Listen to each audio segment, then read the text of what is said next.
Meera and namaskar to all our viewers, and it's good to see you from Bangalore today. Although yesterday was fun, special focus today evening on the news-packed day that today has been. Special focus this evening on the legal battle between Karnataka and, of course, the face-off. That's right.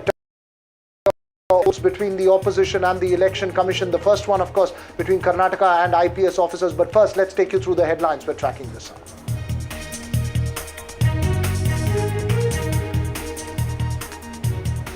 A day after assault on Mumbai shop owner by MS workers, both the government and opposition parties have hit out at Raj Thakra's party and publicly declared that there is no place for violence over language. The Dalai Lama announces a succession plan and declares that the 600-year-old institution will continue this amidst Chinese attempts to interfere in the succession sequence.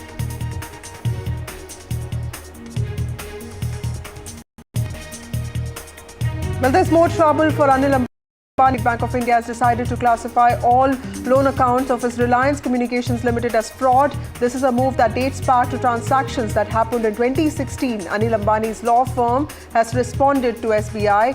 Ambani is only a non-executive director. That's what they've said.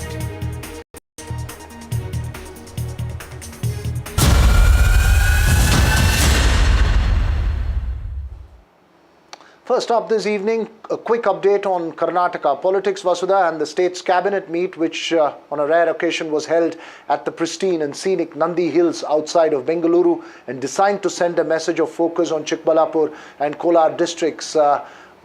Took place today. Major announcements there, including multiple projects, and it came in the midst of the media focus that remained on Congress's political equations, with Chief Minister Siddaramaiah declaring categorically that he'll complete this 5-year term, and DK Shivakumar backing the CM and saying, "What option do I have?"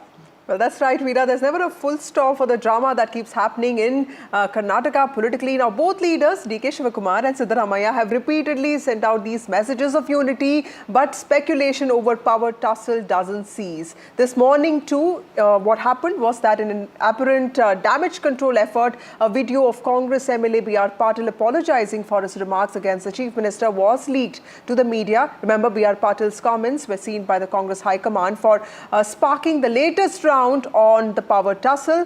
The cabinet meet at Nandi Hills that we're talking about in some ways hopes to change the narrative that have been made by some of these big announcements.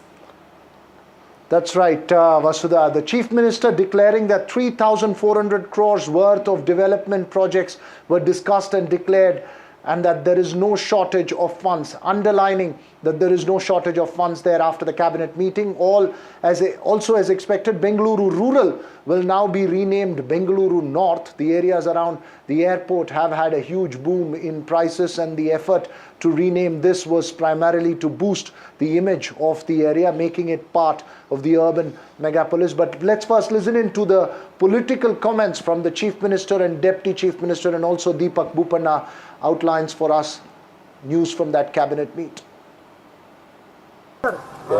ನೀವು ತಾವು 5 ವರ್ಷ CM ಆಗಿರ್ತೀರಿ. ಹೌದು ನಾನೇ. ಈಗ BJP ನವಂಬರ್ಗೆ ಬದಲಾವಣೆ ಆಗುತ್ತೆ ಅಂತ ಹೇಳ್ತಾ ಇದ್ದಾರೆ ಸರ್. ಯಾರು? ಬಿಜೆಪಿ ಅವರು ಜೆಡಿಎಸ್ ಅವರು ಸರ್. ಅವರು ನಮ್ಮ ಹೈಕಮಾಂಡ್. ಅಶೋಕ್ ಅವರು ಹೇಳ್ತಾ ಇದ್ದಾರೆ ಎಲ್ಲ ಕಡೆ. I have to stand by him, I support him, and I don't have any objection to it. Whatever the party recommend tells and whatever it desires, it will be fulfilled. You mean say currently party is not backing this right now because your supporters said you have sacrificed so much for the party, you brought the party to power in the state, I don't want to discuss anything. Well, with the kind of statements that have come in from Chief Minister Siddaramaiah and the Deputy Chief Minister DK Shivakumar, it's very clear that the High Command for now has managed to somewhere contain the situation. Now, the operative word here is contain, because this is something that could explode, or should I rather say implode, is the question, because aspirations are not dead. From the statement of Mr. DK Shivakumar, it's very clear when he says, I have no option but to right now comply. That means there is, of course, an aspiration, but at the moment, he does not probably sense an opportunity, and when there is no opportunity to push harder would only mean that it could create problems for him within the party in the future as well, not just now. As far as the High Command is concerned, they're left with two options at this point in time: whether they will actually go ahead and make a change because of this chorus that's growing. Well, media focus, of course, only on the political speculation, but the cabinet's focus was more about announcements for that area and those projects there, Vasudha. Meanwhile, a more serious issue in the state after the suspension of senior IPS officers in the Bengaluru Stampede case. The Karnataka government today moved the High Court challenging the order of the Central Administrative Tribunal revoking the suspension of senior IPS officer Vikash in connection with the June 4th Stampede incident that claimed 11 lives in Bengaluru. That's right, Vida. Remember, two other IPS officers, including Bengaluru's former police commissioner B. Dayanand, were suspended by the government after the stampede, and the centre has also approved the transfers. But there are serious questions that were raised then, and strong opposition was also raised from the IPS lobby over the suspension of senior officers pending an investigation. The case, Vasudha, is important from multiple standpoints. It's rare for ADGP rank officers to be suspended for incidents of this nature. A transfer okay, but a suspension extreme, many would argue. Joining us this evening, former IPS officer Bhaskar Rao from the BJP, Kapil Madan, advocate at the Supreme Court who supports the Congress, and also retired IPS officer BL Vora joins us. My first question was to, is to Mr. Kapil Madan, sir. When it comes to both the centre also not stepping in as far as the orders of suspension are concerned, when the Congress government is now, the state government is now challenged in the High Court, the CAT order, it tends to leave IPS officers without any political support. There seems to be a rift growing within the IPS officer, between the IPS officers lobby and the government on this issue.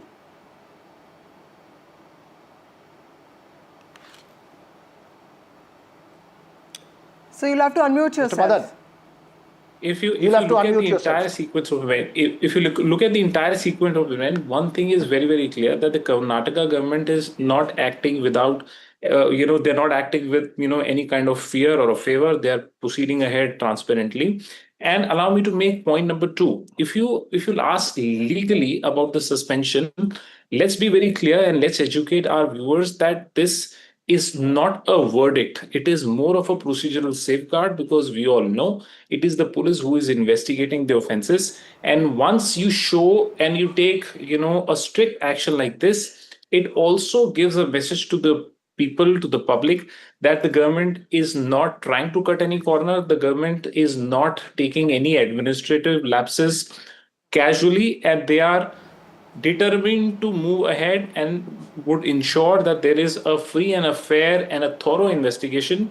And during that investigation, whomsoever is found to be responsible for negligence, be it any private individual or be it any government servant or any police official, the action will be taken. And I think they are proceeding ahead with the same intent. I think we are trying to, read too much politically into it. I think it's very normal and it's very obvious that you take action if there is a case of dereliction of duty. All right, you made your point. Mr. Bhaskar Rao joins us. Sir, you have personally taken a very strong position when the suspension order was issued.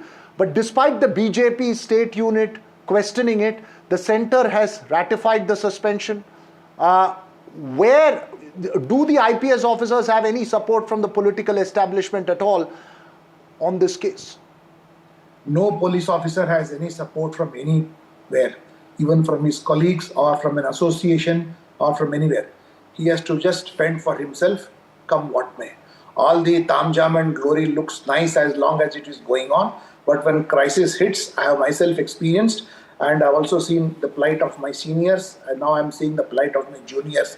They have to fend for themselves, they have to approach the court, or they have to approach friendly politicians to see that order is restored.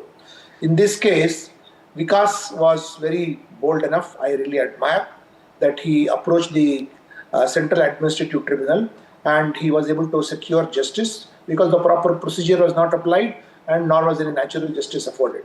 Whereas other IPS officers chose to watch and wait if the CM develops a change of heart and comes around. Because if you want to exist in the cadre to hold an executive post, the goodwill of the chief minister is extremely important. So to that, you are at the mercy of the political executive at each step. But some people can be really bold and courageous. Right, that's a very important point that you're making. Mr. Vora, as a former IPS, how do you look at this? Because, for the tribunal to give out some incriminating observations saying that there was no material evidence for the suspension or for the action that was taken, what does this mean for the IPS lobby? It's very unfortunate. It was very wrong on the part of the state government to do it. I agree with Mr. Bhaskar Rao, not as a BJP spokesperson, but as a former police officer. I think it was very unfair, very unjust. Here's police which recommends, please do not hold this solicitation for a few days, because police needs to make arrangements, collect manpower basically. It takes time. As the High Court, as the tribunal has observed, police doesn't have a magic wand.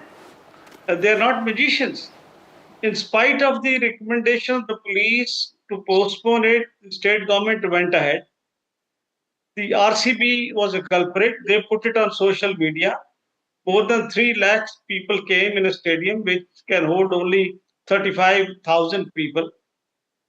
The CM and the deputy CM, they also felicitate these players at the Vidhan Sabha. You don't accept the recommendation of the police commissioner and his officers and you suspend them. Actually, who's responsible? If you ask me very honestly, it is the RCB which is responsible and state government also. And now look at the state's Who is responsible? Tribunal. Just a moment. If you just give me a moment, Raghav. The point is that this is the ego of the state. Now, when this guy goes to tribunal revokes it. You're making a very important point, Mr. Vora. I just want to go back to Mr. Bhaskar Rao again. Sir, it is deeply frustrating, and you've taken a non-partisan position as far as this is concerned when you say that the IPS officer will have to fight for himself. Where do you see this going? Because after Vikash, the other 2 officers haven't challenged, but whatever order comes from the High Court would be a precedent for the other 2 as well. The state government is defiant. It seems the chief minister wants to appeal against the Central Administrative Tribunal's order in the High Court. And he has been vilifying the Commissioner of Police, which is very, very unfortunate.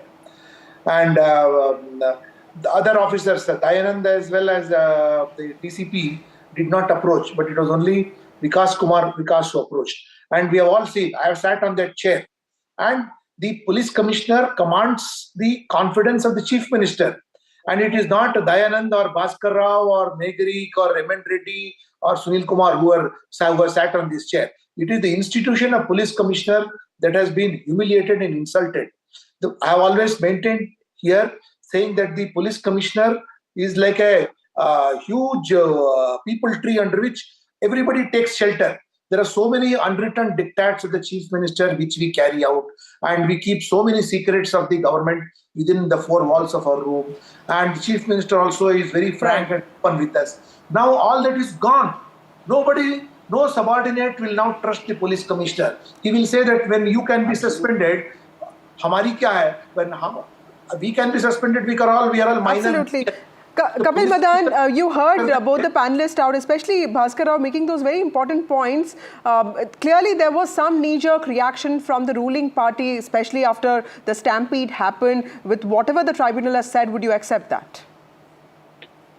See, the tribunal. No, I will just go back to my. Vasudha, I will just go back and reiterate my previous remark. I mean, it shows what if an IPS level officer is being suspended, and let's understand, suspension is a procedural safeguard during pendency of the inquiry. It is not a final verdict of the guilt. Let's be very clear on it. And once the government takes this kind of a step, and we also know that there is an FIR against private individuals also, against the officials of RSB also. It shows what? It shows the government is not cutting any corners and they are acting without any kind of fear or a favor. And I think it's an example. It's an example where if there is any dereliction of duty, punishment for it. The question that has also been raised is that while IPS officers are facing the punishment for it, politicians have gone scot-free pending investigation. There are serious questions. We'll leave the conversation there because we're completely out of time. There have been strong reactions, though not public, from several senior IPS officers about the concerns that they have expected. Is a punishment for your information. Sir, you being a police officer, I'm being a lawyer. We also understand how many cases are registered by the police, and we argue it day in and day out. We can say that the process is a punishment. It is a Being a police officer, you would know. Responsibility is the question. No, we'll leave the conversation right here, but there are serious questions that need to be focused on, Vasudha, on that issue. It is something of concern for IPS officers.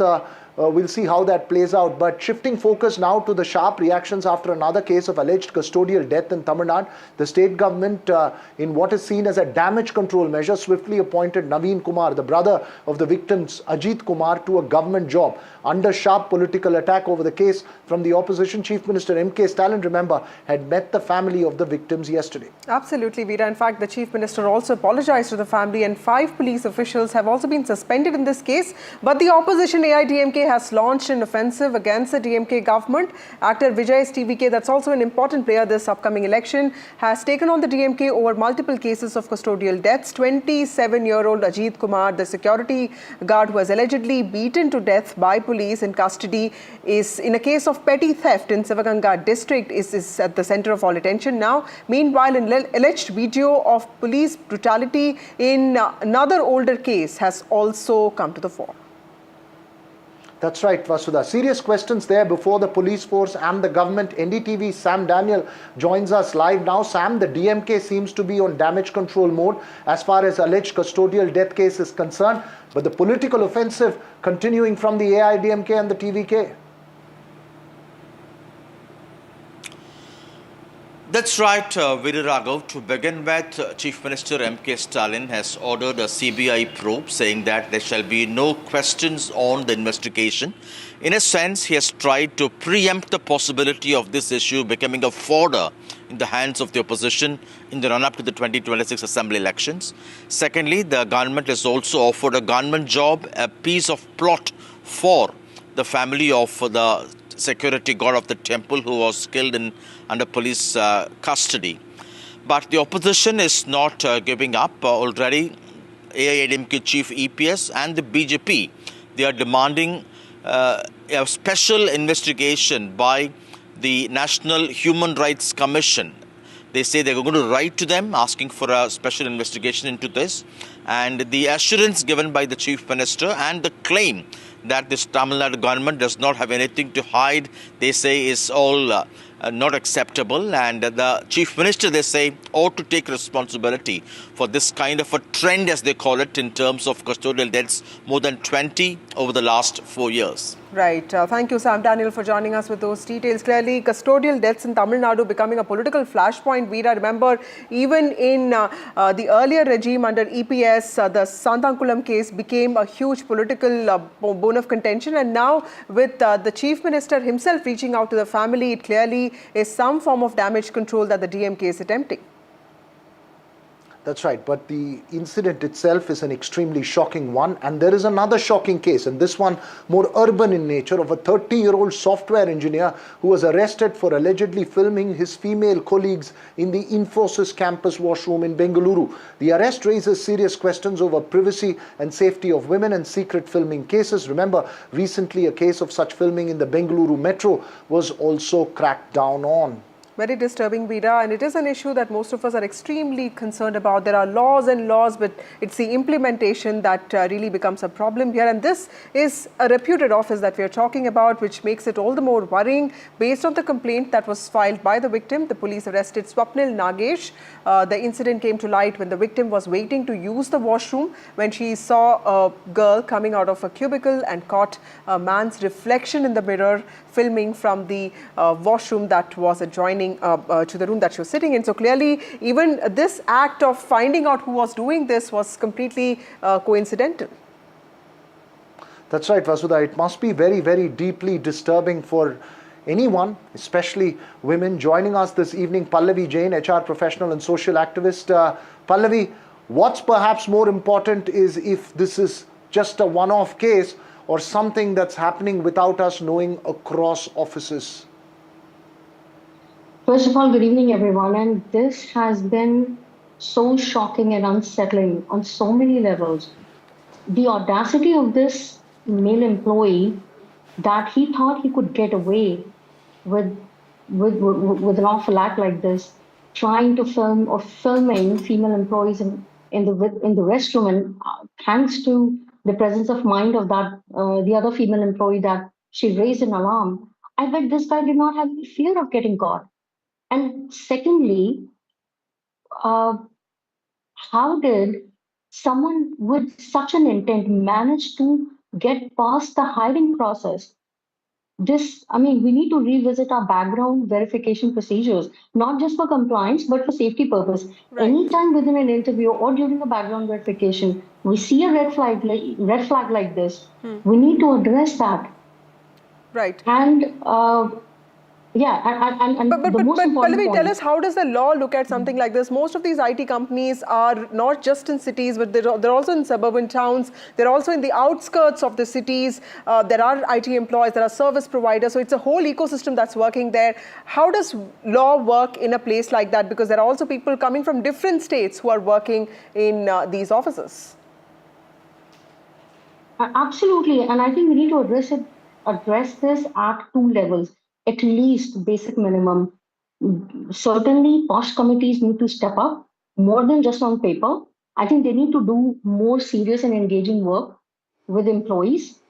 And at legal level as well, we need to send clear message that anyone who begins to have such heinous thoughts is going to face serious consequences. We need to stop covering their faces. Right. We need to shame them publicly. We need to send a clear message with stricter punishments out there. And it's about time, it's high time that in India, we need to put women's safety on priority, the first focus. Right. Important points that you make there. One needs to tread very cautiously on these cases and issues. It's the flip side of technology. Thanks very much for joining us here, Pallavi Jain, on the show. Right. Also, thank you, Pallavi, for joining us on a very important topic. It's time for a short break. When we come back, we'll talk to you about the Election Commission's rigorous door-to-door verification and special intensive revision of electoral rolls that has started. Remember, this is a process that the EC is attempting after almost 20 years, and this is to also address concerns of the opposition, Veera, specifically with regard to electoral rolls. But the opposition now is protesting this, questioning the timing of this, saying that this is not fair. In fact, this is NRC from the back door. This is what we will discuss. We'll get you voices from experts and also from political parties on the other side.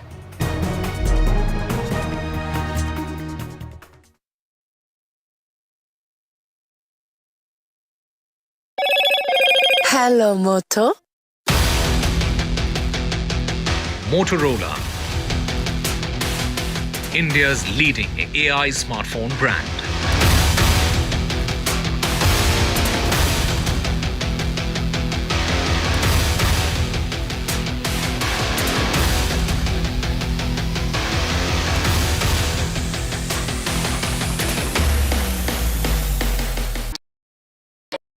Gold class optimistic reflective glass लगाओ, धूप की गर्मी को दूर भगाओ और बिजली का बिल भी बचाओ.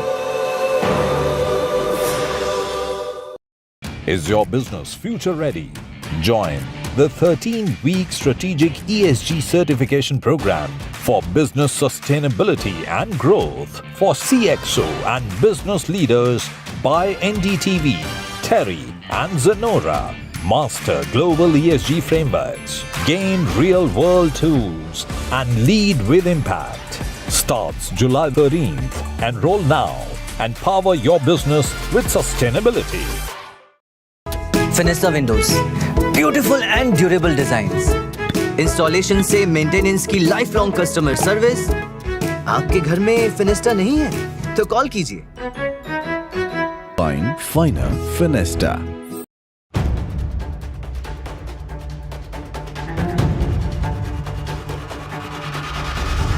If it matters to you, if it matters to you, if it matters to you,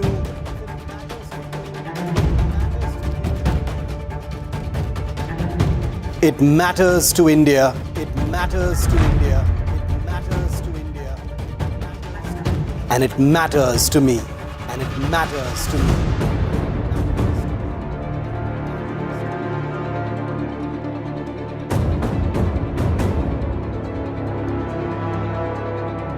India Matters with Shivakumar. Only on NDTV 24/7.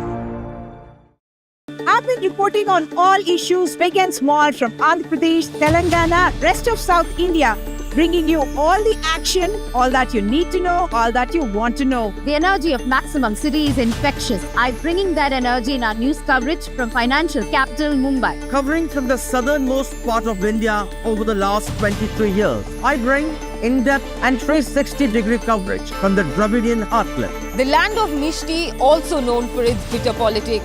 I have seen much water flow under the Howrah Bridge, covering Bengal in all its vivid colors. India's IT capital is always bustling, a city full of startups, stories and surprises. And I keep you ahead on all the Bengaluru buzz.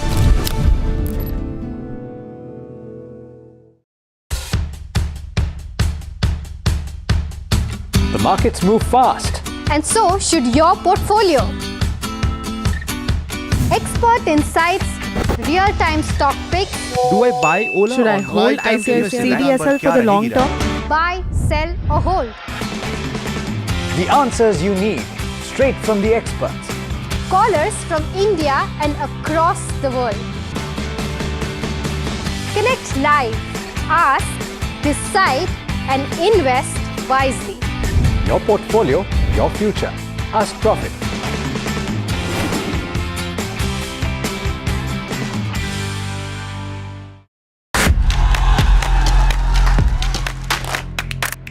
बदलाव की इच्छा रखने वाले लोग, उनको ये तय करना है कि वो जनसुराज जैसे नए विकल्प को चुनते हैं कि फिर पिटे पिटाए अपनी पुरानी व्यवस्था में जाना चाहते हैं। मैं चिराग पासवान पूरी तरीके से बिहार विधानसभा का चुनाव लड़ने के लिए तैयार हूँ। तेजस्वी जी मुख्यमंत्री बने हैं, हमारी पूरी सपोर्ट है उनको। हम किंग मेकर की भूमिका में रहना चाहते हैं। ये लोग घर से बाहर नहीं निकल पाते थे। प्रधानमंत्री जी को बताना चाहिए कि इनका जो बिहार में जो सरकार है, 50% जो नीतीश जी की मंत्रिमंडल में जो लोग बैठे वो परिवारवादी लोग हैं। वो अपने आप को भी परिवारवादी बोले। जंगल राज लाने वाले मौका देख रहे हैं, अपने पुराने कारनामे करने का मौका ढूंढ रहे हैं।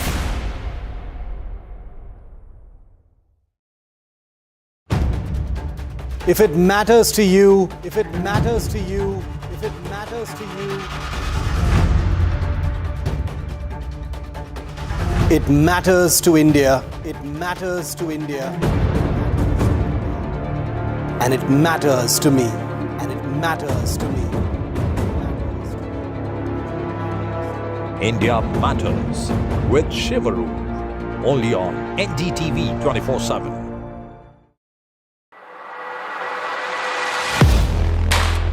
Do you really know the company you invest in? What is the real picture behind presentations and claims? Is the outlook as rosy as the company claims? Know Your Company, powered by NDTV Profit Research, shines a light on the biggest stock market movers.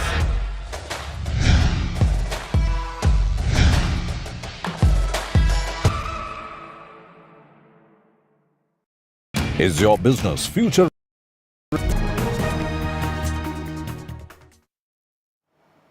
Welcome back. The Election Commission's door-to-door verification and special intensive revision of voter lists in poll-bound Bihar, underway for the first time since 2003, has sparked a political firestorm, Veera, and this comes just after the Congress party raised some very critical questions over electoral rolls in Maharashtra. Today, in fact, there was a meeting that was called by the ECI, but there were just two parties, CPIM and CPIML, that agreed to attend this. The Congress party says that the Election Commission is not willing to engage, but the ECI says that it's the Congress party that wants to spread lies. While the EC calls it a legally mandated cleanup exercise to eliminate duplicates and eligible entries, the opposition slams it as a covert NRC-style operation meant to disenfranchise marginalized communities just ahead of the assembly elections in Bihar. Critics say the short timelines, demand for birth and parental documents, and timing during monsoons will disproportionately impact marginal communities, which are the opposition's key vote base in states like Bihar, Vasudha.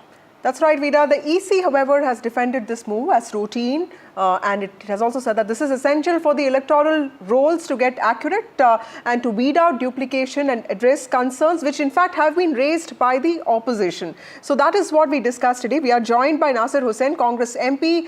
Thank you so much, Mr. Hussain, for speaking to NDTV, sir. There were several questions that the Congress party had raised after Maharashtra elections, and now the ECI is saying that the SIR process is going on very well in Bihar, poll-bound Bihar. 1 lakh trained booth-level officers are working. In fact, the BLAs of parties have also been trained for this, and this is just process, routine process is what they are saying. What are you questioning, the timing of it or the process? See, both the process and the timing. Everyone knows that at this part of the year, Bihar gets torrential rains. There are flood-like situation in the state of Bihar, and the people those who are generally impacted by this flood-like situation is the marginalized section, the downtrodden, the poor, the people those who stay in the down cities, the people who stay near the rivers, the people those who stay in huts and lower level areas, those who get impacted. So the time that has been given, the amount that has been earmarked is not enough for the entire review to be taken place. Our worry is they added voters in Maharashtra and they won the election. Then now that we are alert here, we had gone to the court. The court has directed them to give a list of people those have been added. The court has said that the CCTV recordings of CCTV cameras should be made public if people are asking for it. The court has said that the EC should protect its credibility by making it more transparent. But now, when they know that more voters, fraud voters, fake voters cannot be added, now they are come up to this level of deleting the voters, and this is what is happening in the state of Bihar. But Mr. Hussain, this process has happened in 2003 as well, and the ECI is saying that 60% of the people will not have to show documents. They're also saying that it's only people who are born after 1987 will have to, show documents. And of course, I get your point about the timing also, but they are seeing this as a process that is routine, and most importantly, they are saying that this is a pilot project and that other states will also comply with this, and that they are being given 2 months. In fact, September is when the final revision list will come out. At some point, this had to happen, isn't it, sir? No, see, we generally don't question the institutions. Institutions had huge credibility in this country, and I would like to put it on record that our institutions, especially the Election Commission, the judiciary, and some of the most important autonomous bodies in the union government, were emulated by the other countries. People used to come and ask how you are conducting such a huge election. But unfortunately, for the past 11 years, even an institution like Election Commission has come under the cloud of suspicion. Now people have started suspecting because the Election Commission is not in a position to clear the question, to answer the questions raised by the opposition, to clear the questions raised by not just the political parties, but also those people, those who are not part of political process, but then they are interested in free and fair elections. So the court has to intervene now and then to tell the Election Commission that they cannot act like a boss in this country. They have to be a part and parcel of the whole democratic process in this country, and they have to be transparent enough to convince the people that everything is okay with the elections. All right, you're making a very important point. Pradeep Bhandari of the BJP also joins us. Pradeep Bhandari, the Congress insinuating questions on the motives, the timing and the process itself at this stage just ahead of elections. How do you respond?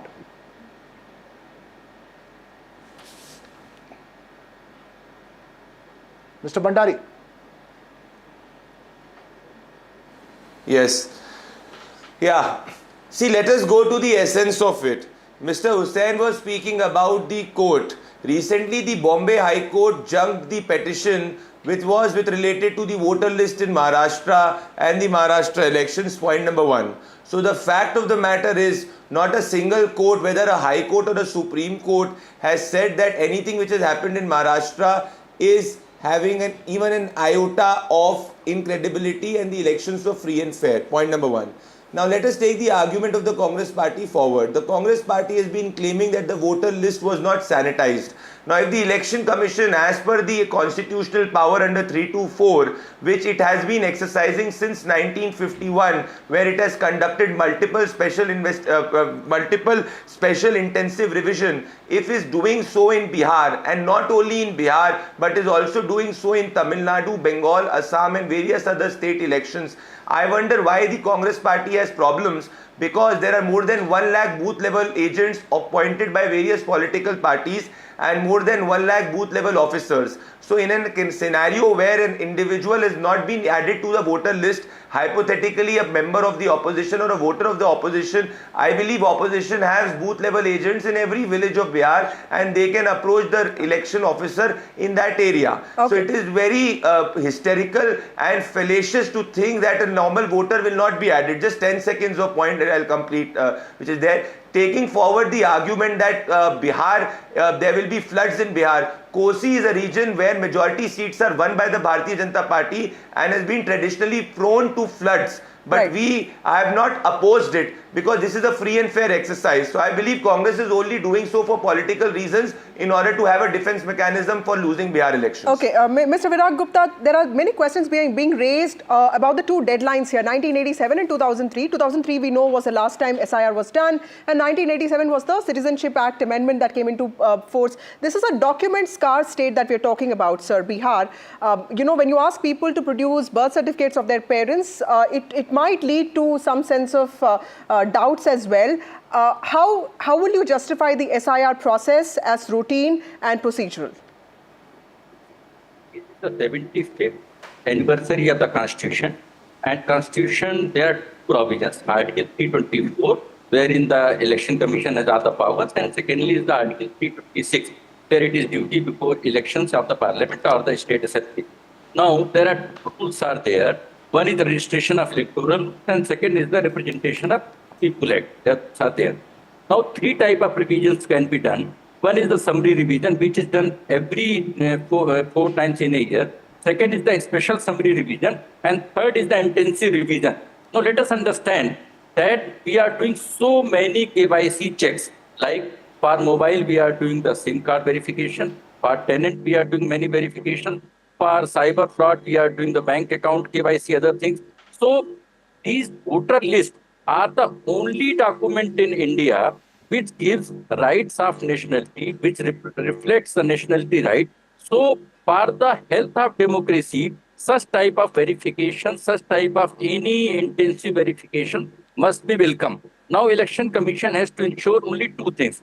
First thing is that it should not be limited to Bihar. It has to be done in all the states, so that motive cannot be there that it is only done in the Bihar. Secondly, like Governor of Reserve Bank, which gives that, yes, I am duty bound to honor this rupee note encashment. In the same manner, Election Commission should issue a special helpline number so that none of the person should be deprived from the voting right, because everybody has the voting right. But secondly, Election Commission has to ensure. Now, three types of discrepancy will come after this verification. One is the duplicate voter list, because somebody is registered in Delhi and Bihar, both the places. So normally, ordinary place of living, they should be there. So those duplicate voter list should be there. Those who are died, they should be removed. And thirdly, those who are not Indian national should also be removed. I think this is the constitutional mandate for the Election Commission. You're making an important point. Nasir Hussain and Pradeep Bhandari, 30 seconds to each of you. Given that credibility of the process is at stake right now, what needs to be done? First Pradeep Bhandari and then last word to Nasir Hussain. Well, I don't think the credibility of the process is at stake. The political parties should appoint more and more booth level agents, and the Congress party earlier used to question the EVMs. They could not prove even in iota. Then it went ahead and questioned the judiciary. They could not prove in iota. Then they went forward and questioned the voter list. If the Congress has any credible evidence, they have the courts of the country to approach. But please note, the courts not even once has entertained a single petition by the opposition because they found there is no merit. We cannot attack our institutions just because we are losing elections. I think Nasir Hussain, last word to you.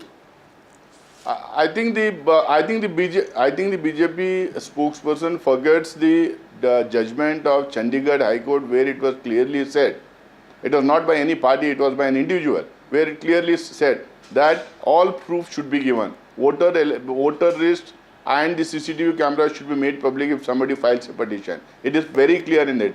Supreme Court came heavily against the Election Commission and said that Supreme Court cannot behave like a boss. Already for they the have candidate. to be transparent and they have to come out with the voter list.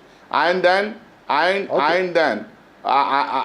what is more important is the questions that have been raised not only by Congress party but by other political parties also have not been answered convincingly. They have to take the opposition part, especially the opposition parties, if possible, even the parties those who are there in power, they should have all. But how could the Congress win in Telangana and Karnataka with the same logic? Go ahead with these kinds of reviews. Leave this Today, the conversation here for why is he speaking in the middle? Mr. Hussain, you're having a defense mechanism because you know you're losing Bihar elections. I didn't do that. That is the reality.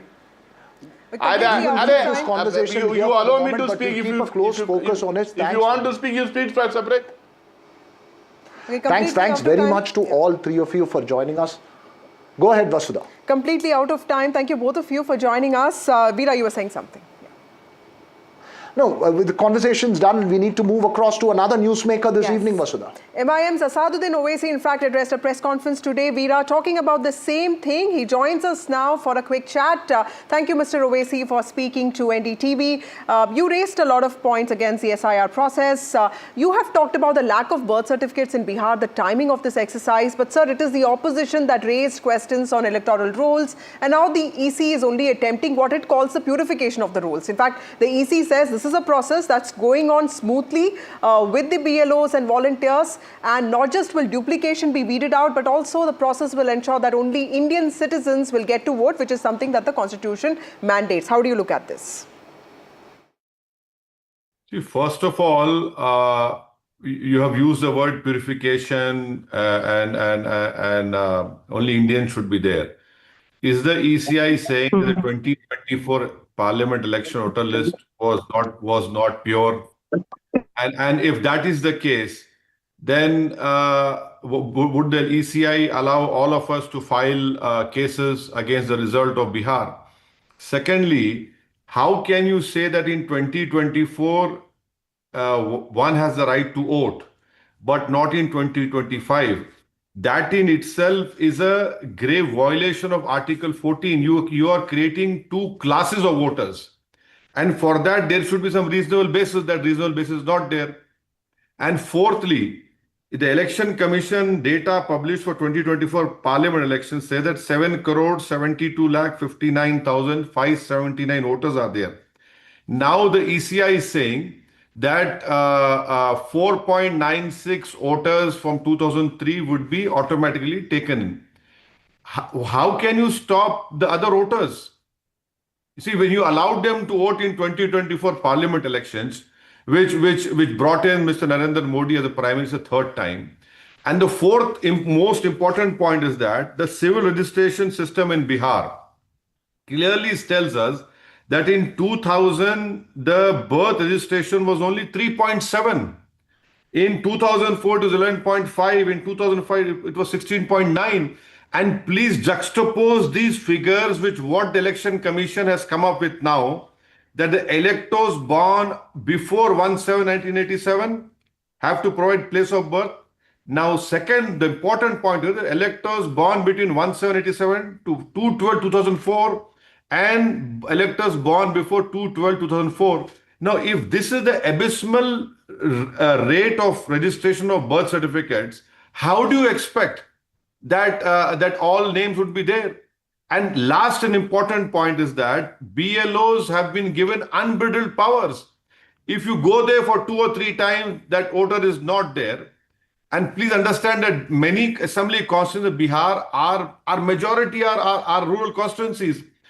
So the BLO has the right to refer that particular voter to the ERO, AERO, and then they can refer him as suspected foreign national under Citizenship Act 1955. Now that will not only disenfranchise that Indian voter, but will also cause a huge loss of livelihood. Now, these are all the issues, and why is the ECI Sir, even as you make those points vehemently, this process has happened in the past as well in 2003. In fact, the EC says it's ready for a dialogue, but it is the opposition that does not turn up.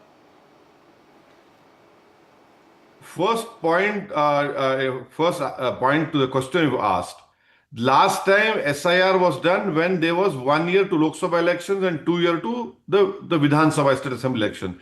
You are pushing this whole process to do it in 1 month. How is it possible? How can you do it 1 month? And moreover, can the election commission please tell the country the rationale for choosing the specific dates? What is the rationale for that? And lastly, madam, the Election Commission of India is bounded by the Supreme Court judgment of Lal Babu Hussain. The Supreme Court has clearly laid down safeguards. You cannot rush and undo it. So, and tomorrow, if the elections are held, and I'm sure that many names will be missed, who will take this blame? And the last point is that whenever political parties go to election commission, they say, no, under Article 329, we are superior body. You are a superior body during election time, we accept it. But now we are equal. You should call an all-party meeting, tell us, take us into confidence, we'll give you. Now, if you want to do it in 1 month, it is impossible to do it. And my apprehension is that there will be not 1,000, but there will be lakhs, maybe in crores, people names will be missing from the voter list and they will be disenfranchised. And unfortunately, it will be a great democratic loss to them, and who happens to be all Indian citizens. If you look at the process of the SIR, all voters will have to fill up this enumeration form. So clearly, voters of all parties will have to do this. This is a state where the opposition is also very strong. So when opposition calls the process completely biased and the ECI as a biased institution, where do you stand on that? I am not going on that line. I am saying that everyone stands to lose. Unfortunately, it is the voters which stand to lose. And please understand, 5 years ago, what was the difference between the total votes gained by the NDA and by the Rajat alliance? It was few thousand votes. Now this will decide. So that is why we are saying, moreover, this about illegal immigrants. Okay, what is the data which ECI has? And did any illegal immigrant vote in 2024 parliament elections? What is the quantum ratio? What is the database ECI has to scrutinize documents which will submit it? So the BLO will come to you, to your house. He will come once, twice and thrice. And please understand, majority of the youth of Bihar have migrated. They migrate because of economic reasons to Punjab, to Kerala, to Mumbai, Hyderabad, Delhi. And the Seemanchal area in particular, more than 6-7 weeks, the whole majority of the area is cut off. Thousands of acres of land is cut because of flooding over there. Now, you want to do it in 1 month. And that is quite surprising and shocking that the ECI is doing it. So at this stage, what is a suggestion that you would have? Is the timing the problem, or the fact that the process will have to end by September for the final list to be published? How is it possible for the BLOs to do it in 1 month? It is humanly impossible. You have round about what 8 crore voters. How is it possible for them? So what you will be doing is that we know what happens on the ground. The BLOs come to political parties. Please help us out. So we help them out. Then what happens in that scenario? That was very difficult. And the last point, when was the decision taken? Because you see, in the ECI had called for a meeting on 23rd April 2025. They were training BLAs of political parties. You didn't inform them. The summary voter list would have been enough. to take out all these doubts about rapid urbanization, migration, non-reporting of deaths, but doing an SIR in such a short span of time, it is totally uncalled for. I hope ECI would reconsider the decision and postpone it. Thank you, Mr. Owaisi, for speaking to us and for those suggestions. Clearly, the SIR becoming the latest flashpoint between the opposition and, of course, the ECI, with the ECI becoming the political target. And Veera, this is supposed to be a process, but it's become politicized in nature. We'll have to wait and see how these processes turn out. But clearly, it's going to be a big flashpoint before Bihar elections. That's right, Vasudha. Electoral rolls, a crucial issue that the opposition has been raising, but multiple dimensions to that. Now to the big language confrontation in Maharashtra. Sharp reactions from both the government and the opposition after a food stall owner was assaulted by allegedly MNS workers for speaking in Hindi instead of Marathi yesterday. Police have filed an FIR, but these assaulters have not been arrested as yet. Well, Veera, this reflects a disturbing pattern of linguistic vigilantism rooted in identity politics. You are from Karnataka, you know how this works. While promoting Marathi is completely valid, specifically in Maharashtra, using violence to enforce language is completely unconstitutional. It's dangerous. Respect for local culture must come through outreach, not threats. In fact, the state must firmly curb such force and uphold right to linguistic freedom. Sandeep Shastri joins us. Professor Shastri, how do you look at something like that? Like what happened with the MNS and in Thane, because this brings back memories of how Mumbai used to be in 90s. There is this whole narrative about Mumbai being a melting point of all cultures, and there's also this threat of speaking only in Marathi. Vasudha, you are very right in the initial comment that you made, that while there is a need to respect the local language, one cannot take the law into their own hands and indulge in acts of violence to be able to defend your position. Vasudha, in all these incidents, I see one trend playing out. It is not so much an opposition to language, but the fact that the protesters believe that a language represents a form of political domination. The opposition is to political domination, which is represented by a particular language, and therefore you take that forward. Even when you want to protest against political domination of which a language represents, I think there is no room for the use of violence there whatsoever. So I think let us separate the two issues. The room for violence is totally ruled out, while we must also recognize the fact that a protest against a language, a slight discomfort with the language is not because of the language per se, but because of the perceived political domination that that language represents. Right. You're making a very important point. Deep insecurities in terms of identity and linguistic identity, especially Rohit. You pointed out that after decades, this kind of politics, in a sense, returning in Maharashtra in a large scale. Is there a sense that political necessities at the moment could perhaps fuel it further? Veera, isn't it amazing that just 2 days ago we were just speaking about how Maharashtra politics may take a turn similar to the kind of politics, that linguistic-based politics that we see in the southern states. And I didn't know that the shocking examples of this kind of a fallout would be seen on streets of Mumbai or Thane so suddenly, so soon. What you see here is, of course, the MNS doing what they have been doing for many years, coming out on streets and protesting and getting violent to attract attention. And that's been their style for many years. The shocking part here is, this time they have shot it on camera, their own mobile cameras perhaps, and they are the ones who have spread it on social media before the police could pick up the CCTV footage, etc. So my point is, this is definitely related to the upcoming election season in Maharashtra, right. The municipal polls that are coming up, and it is obvious that Raj Thakre's MNS, Manasseh as we call it in Marathi, is trying to create its own space and be vocal and violent as usual. It remains to be seen what action the government in Maharashtra takes, what action the police take. they have not really shown a very good track record as far as political activists are concerned in the past. That's a very important point, Rohit Chandavarkar. Professor Shasi, thank you so much for joining us. The political action that is going to be surrounding the BMC polls could be one reason why we are seeing an enhanced rhetoric when it comes to Marathi language, Veera. But clearly there are limits to linguistic pride, and violence has to be a clear no, whichever state it is, Maharashtra or even Karnataka. Well, that's right, and that's all the time we have on the Southern View this evening. News and updates continue right here on NDTV. Thanks for watching.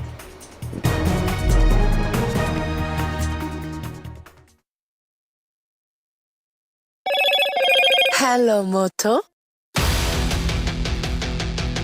Motorola, India's leading AI smartphone brand.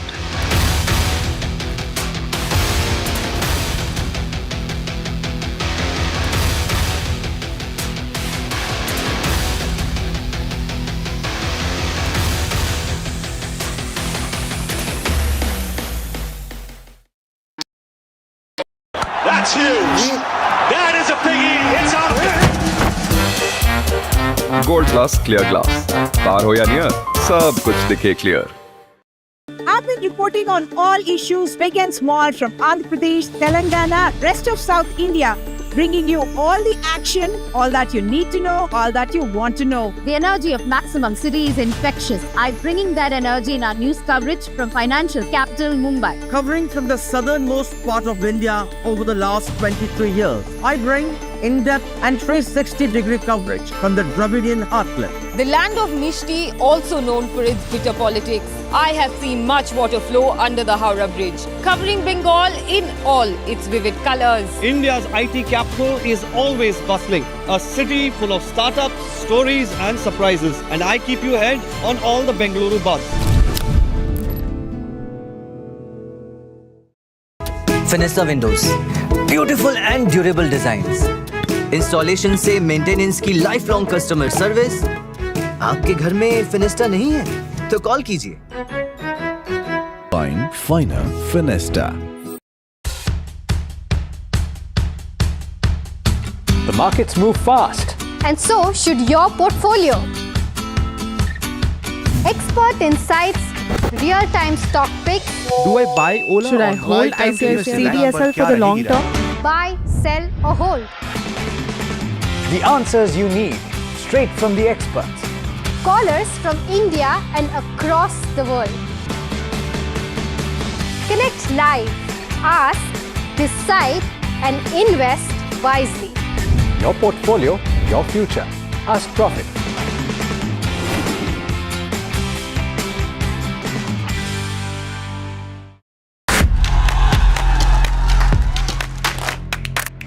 बदलाव की इच्छा रखने वाले लोग, उनको ये तय करना है कि वो जनसुराज जैसे नए विकल्प को चुनते हैं कि फिर पिटे पिटाए अपनी पुरानी व्यवस्था में जाना चाहते हैं। मैं चिराग पासवान पूरी तरीके से बिहार विधानसभा का चुनाव लड़ने के लिए तैयार हूँ और तत्पर।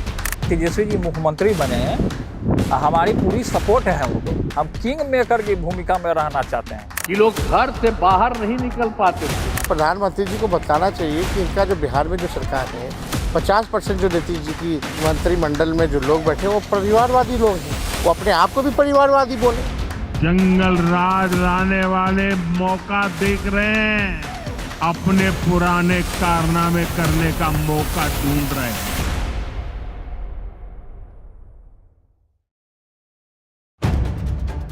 If it matters to you, if it matters to you, if it matters to you,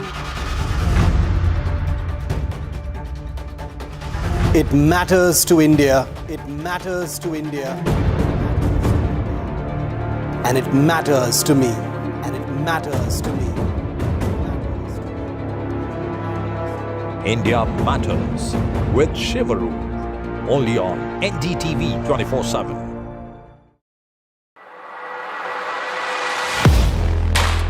Do you really know the company you invest in? What is the real picture behind presentations and claims? Is the outlook as rosy as the company claims? Know your company. powered by NDTV Profit Research, shines a light on the biggest stock market movers.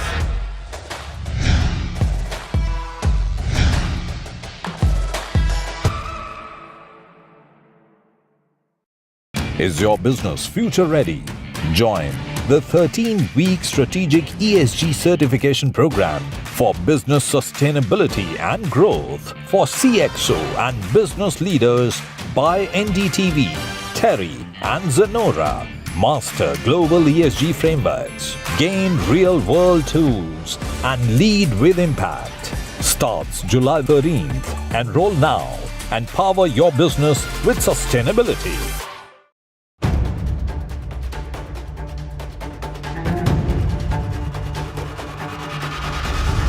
If it matters to you, if it matters to you, if it matters to you,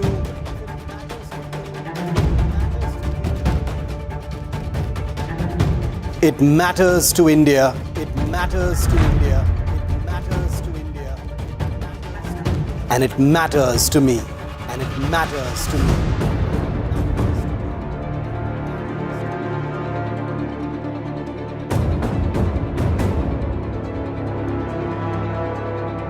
India matters.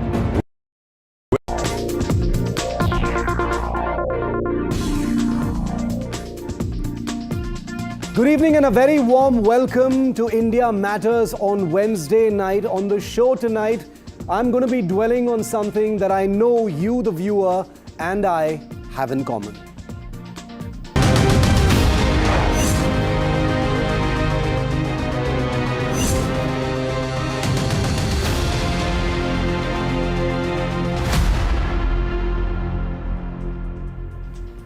If you are like me tonight, viewer, you are filled with rage and all-consuming anger over a viral video of a bunch of thugs of Raj Thakre's Maharashtra Navnirman Sena brutally slapping and abusing a lone shopkeeper in the Mumbai area simply because he couldn't speak in Marathi.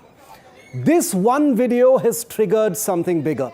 It has reminded me, and hopefully you, of a disgusting reality of this country, VIP culture and the misuse of that power. The assault on that old shopkeeper is only representative of just how common this is in our country. It is not in the least an isolated incident. There are several cases just this week and just last month. An NHAI official named Anchan Jindal, as we speak, is fighting for his life in a Shimla hospital after allegedly being assaulted by a Himachal minister from the Congress named Anirudh Singh. No action has been taken against him beyond an FIR.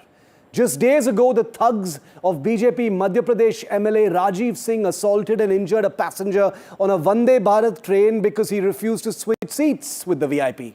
In Odisha's capital, goons connected to BJP leader Jagannath Pradhan brutally assaulted a municipal corporator. All of it captured in this terrifying video of the officer being dragged and kicked in the face. In Tamil Nadu, Sivaganga, a 29-year-old temple guard was beaten to death by policemen drunk on power and an appetite for violence. People in Karnataka are routinely assaulted over language by politically protected Kannada groups. On NDTV tonight, we declare a national war on VIP thugs of any kind. We cannot any longer normalize this kind of violence and explain it away as circumstantial or political.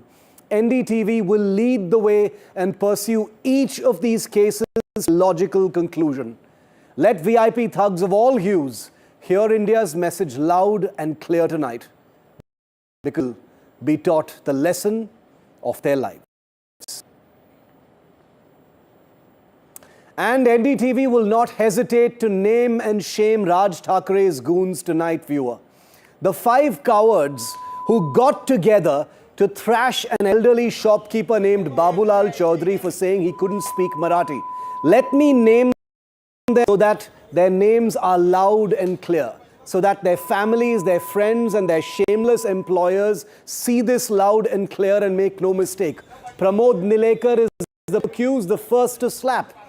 Then we have coward number 2, Akshay Salvi. He's the second to slap the shopkeeper. Then please say hello to cowardly thug number 3, Karan Kandagire, the third man to slap shopkeeper Babulal. Then comes Sachin Salunkhe, and finally Amol Patil. 5 of a total of 7 accused from the Maharashtra Navnirman Sena. None of these 5 would ever dare attack anyone alone. You and I both know that, because that is the very nature of a bully, a coward. They attack in packs. They can never do anything alone. For far too long, VIP violence by Maharashtra's political thugs against common citizens has been normalized by an ecosystem of disgusting desperation to play the identity card. In the face of this VIP thuggery, this is my promise to you tonight as I take their names. We will not rest until Pramod Nilekar, Akshay Salvi, Karan Kandangire, Sachin Salunkhe and Amol Patil, the 5 shameless brutes of Raj Thackeray's cowardly outfit, are arrested and taught a legal lesson they will never forget.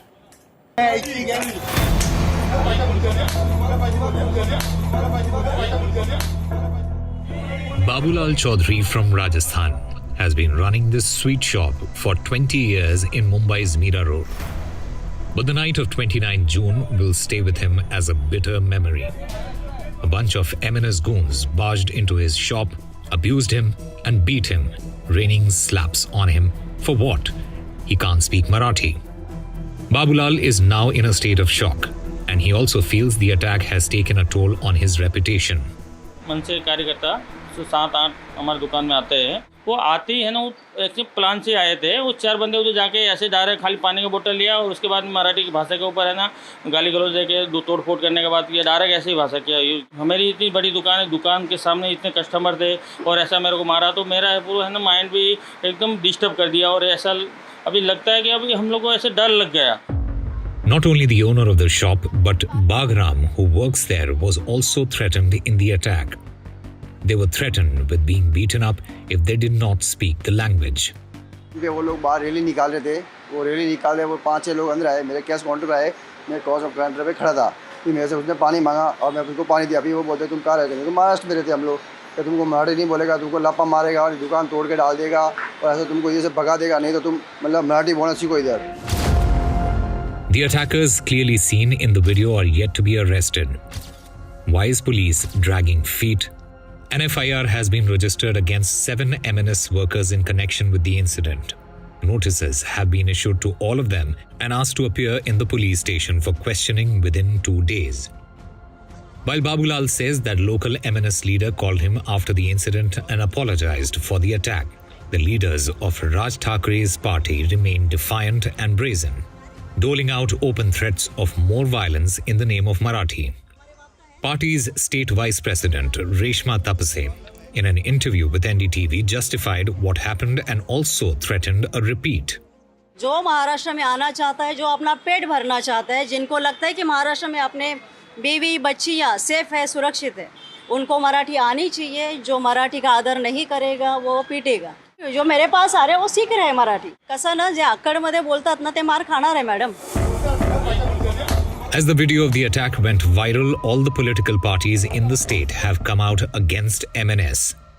हम महाराष्ट्र में कट्टरता से मराठी बात करेंगे, लेकिन और कोई भाषा का अपमान और कोई भाषा के व्यक्ति का अपमान सहन नहीं करेंगे।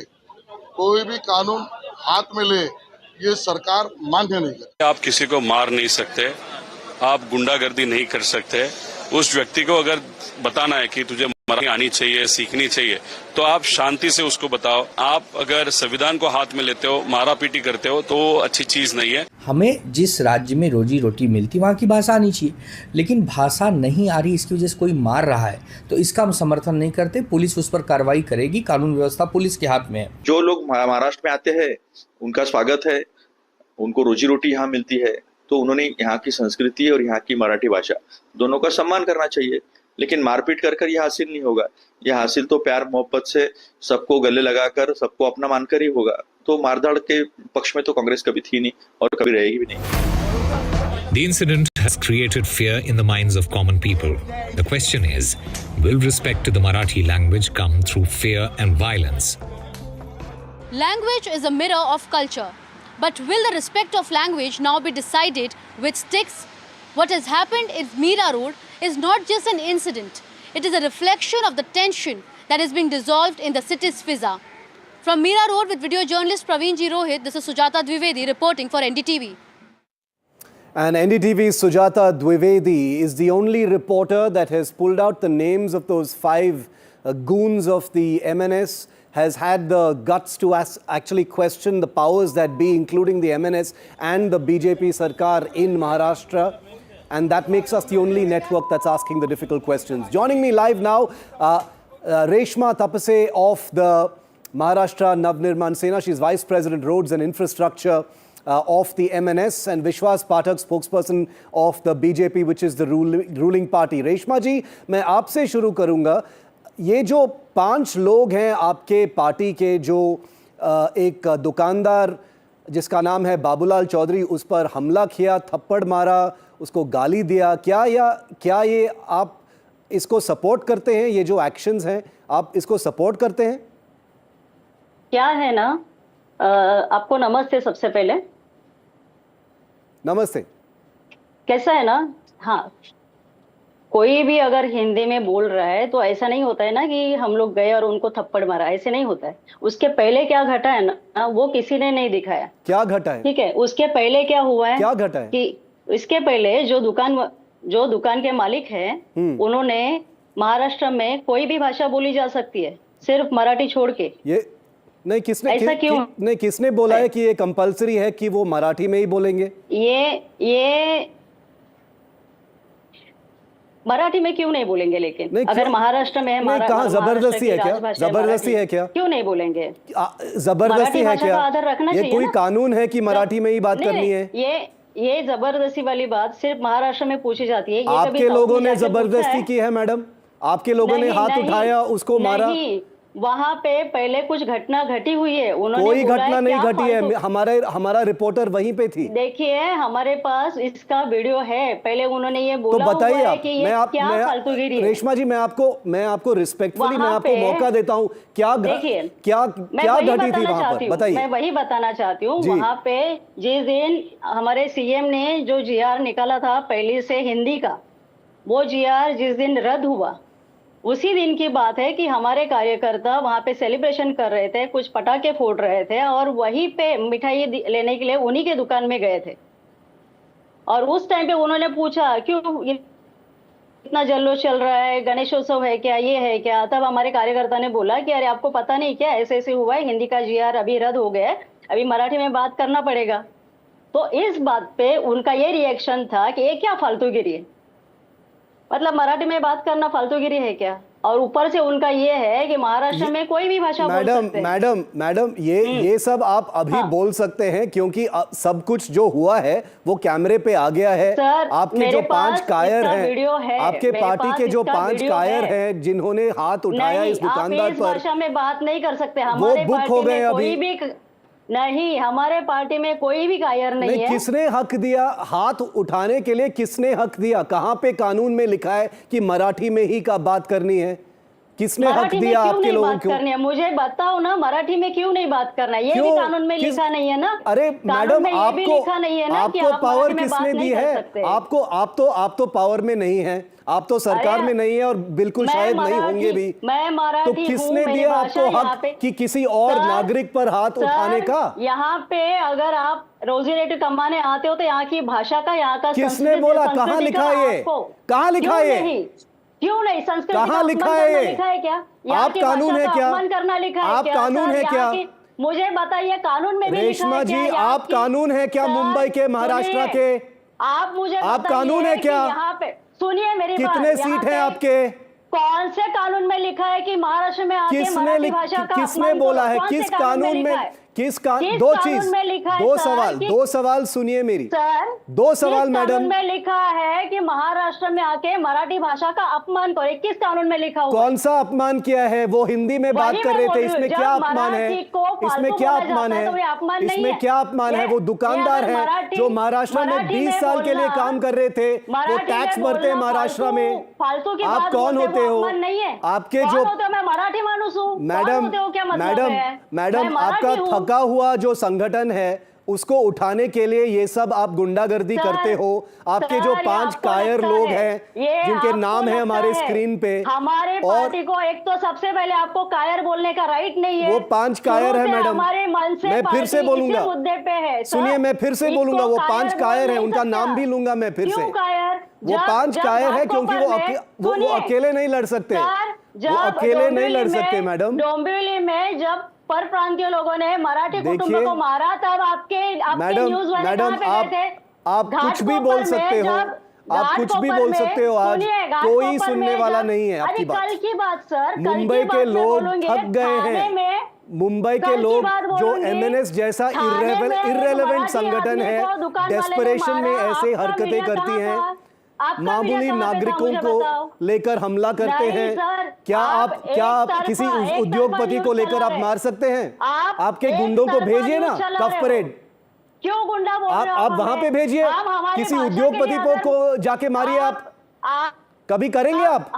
अगर हम लोग हमारी भाषा का आदर करते हैं तो हम गुंडे हो गए क्या? आपको किसी ने आपको हक नहीं दिया हाथ उठाने का। अगर आपको गाली देना है, किसी को समझाना है, आप प्यार से समझाइए, आपके कल्चरल सेंसिटिविटीज प्यार से समझाइए। किसी ने नहीं दिया है आपको हक। और आपके जो 5 कायर हैं रेशमा जी, आपके जो 5 कायर हैं वो जेल के अंदर जाएंगे। हम इंश्योर करेंगे कि वो जेल के अंदर जाएंगे, और आप भी जिम्मेदार हैं, और आपके जो बॉस है एमएनएस में वो भी जिम्मेदार हैं इस वायलेंस के लिए।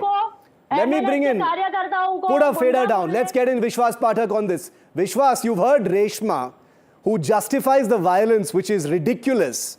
Your government is in power in this place. Look at the faces of these 5 guys. It's been 2 days. Why have they not been arrested? Certainly, it was a cowardly act, most condemnable act, and action needs to be taken. Kashmira police station has already lodged FIR against these people. On very next day, these boys were detained, and action has already been initiated. I assure this entire country and Maharashtra that the Home Ministry is handled by none other than Mr. Devendra Fadnavis, who is also Chief Minister. They will be dealt with very iron hand, whether they belong to MNS or any party, whether it is BJP also, for that matter. Nobody will be spared. Strictest action will be taken, and they will be shown their own position. No, but what action is being taken? There are 7 people, 5 people you said have been detained. We have no such information right now of any detentions having taken place. But you have heard, sir, you have heard Reshma ji saying that this will continue. They will keep doing this. They don't see anything wrong in this. जो मराठी में नहीं बोलता है यही खाएगा ये. No, let them. They are openly challenging you on your face. Let them do what they want to do. We will deal it in the very strongest possible way. I am telling you, very next day, these people were detained and inquired. FIR has been lodged. Legal action has already been initiated. And you will, and I appreciate you are following this story. You please keep following this story. It will be concluded in its logical manner. Reshma ji, I'll give you the last word. क्या आप जो बाबूलाल चौधरी हैं, जो ये दुकानदार हैं, उनके परिवार को क्या आप उनसे माफी मांगेंगे for assaulting him in that way, or are you going to justify the violence? Reshma जी, क्यों माफी मांगना है? एक तो सबसे पहली बात, आप मुद्दे को I want you to expose yourself. So please. मैं आपको ये बोल रही हूँ कि मराठी भाषा का सम्मान जो नहीं करेगा, अगर वो मार खाएगा, जो मराठी में नहीं बोलेगा मार खाएगा। मराठी भाषा का आदर। अरे मैडम, 10 साल से यही करते आए हैं आप, और आपका संगठन का कुछ नहीं हुआ है चुनाव में। लोगों ने एमएनएस को रिजेक्ट कर दिया है मैडम। लोगों ने एमएनएस को रिजेक्ट कर दिया मैडम। ये हरकतें चलते नहीं है। आप कुछ नया सोचो। अब लोगों ने रिजेक्ट किया या नहीं किया वो बात की बात है, लेकिन रिजेक्ट किया है बीजेपी गवर्नमेंट। आप एक पॉलिटिकल संगठन है मैडम, ये आज बीजेपी आपका और क्या मकसद हो सकता है? चुनाव जीतने का है ना? आज डर गई है, ये सीधा सीधा दिख रहा है हमें। Okay. ये सीधा सीधा दिख रहा है, ये जो बीजेपी गवर्नमेंट है जो उनको रद्द करना पड़ा, इसकी वजह से I am out of time on this debate. मैं सिर्फ ये बोलना चाहता हूँ, बड़ा मुद्दा कर रहे हैं Reshma Tapse and all the other people from the MNS, let it be very clear that this is not a party specific issue. This can be any party. The truth of the matter is the cowardice and the facilitation of violence in the name of identity politics in Maharashtra, people are tired of it and they will never tolerate it anymore. Whether it is me on NDTV, whether it is people on the ground, whether it is citizen anger, this is real. You cannot manufacture anger of this kind, and I assure you, and you've heard a guarantee from the ruling party spokesperson here on India Matters, that these people will be behind bars. Thank you to both of our spokesperson guests for joining me on discussion number 1. But India versus VIP thugs is a story that never ends in this country. From Maharashtra, let's move now to Himachal Pradesh, where action has not been taken against a serving minister of the Congress government there. This is the guy. His name is Anirudh Singh, and he faces an FIR with a large number of sections against him for assaulting an officer of the National Highways Authority of India.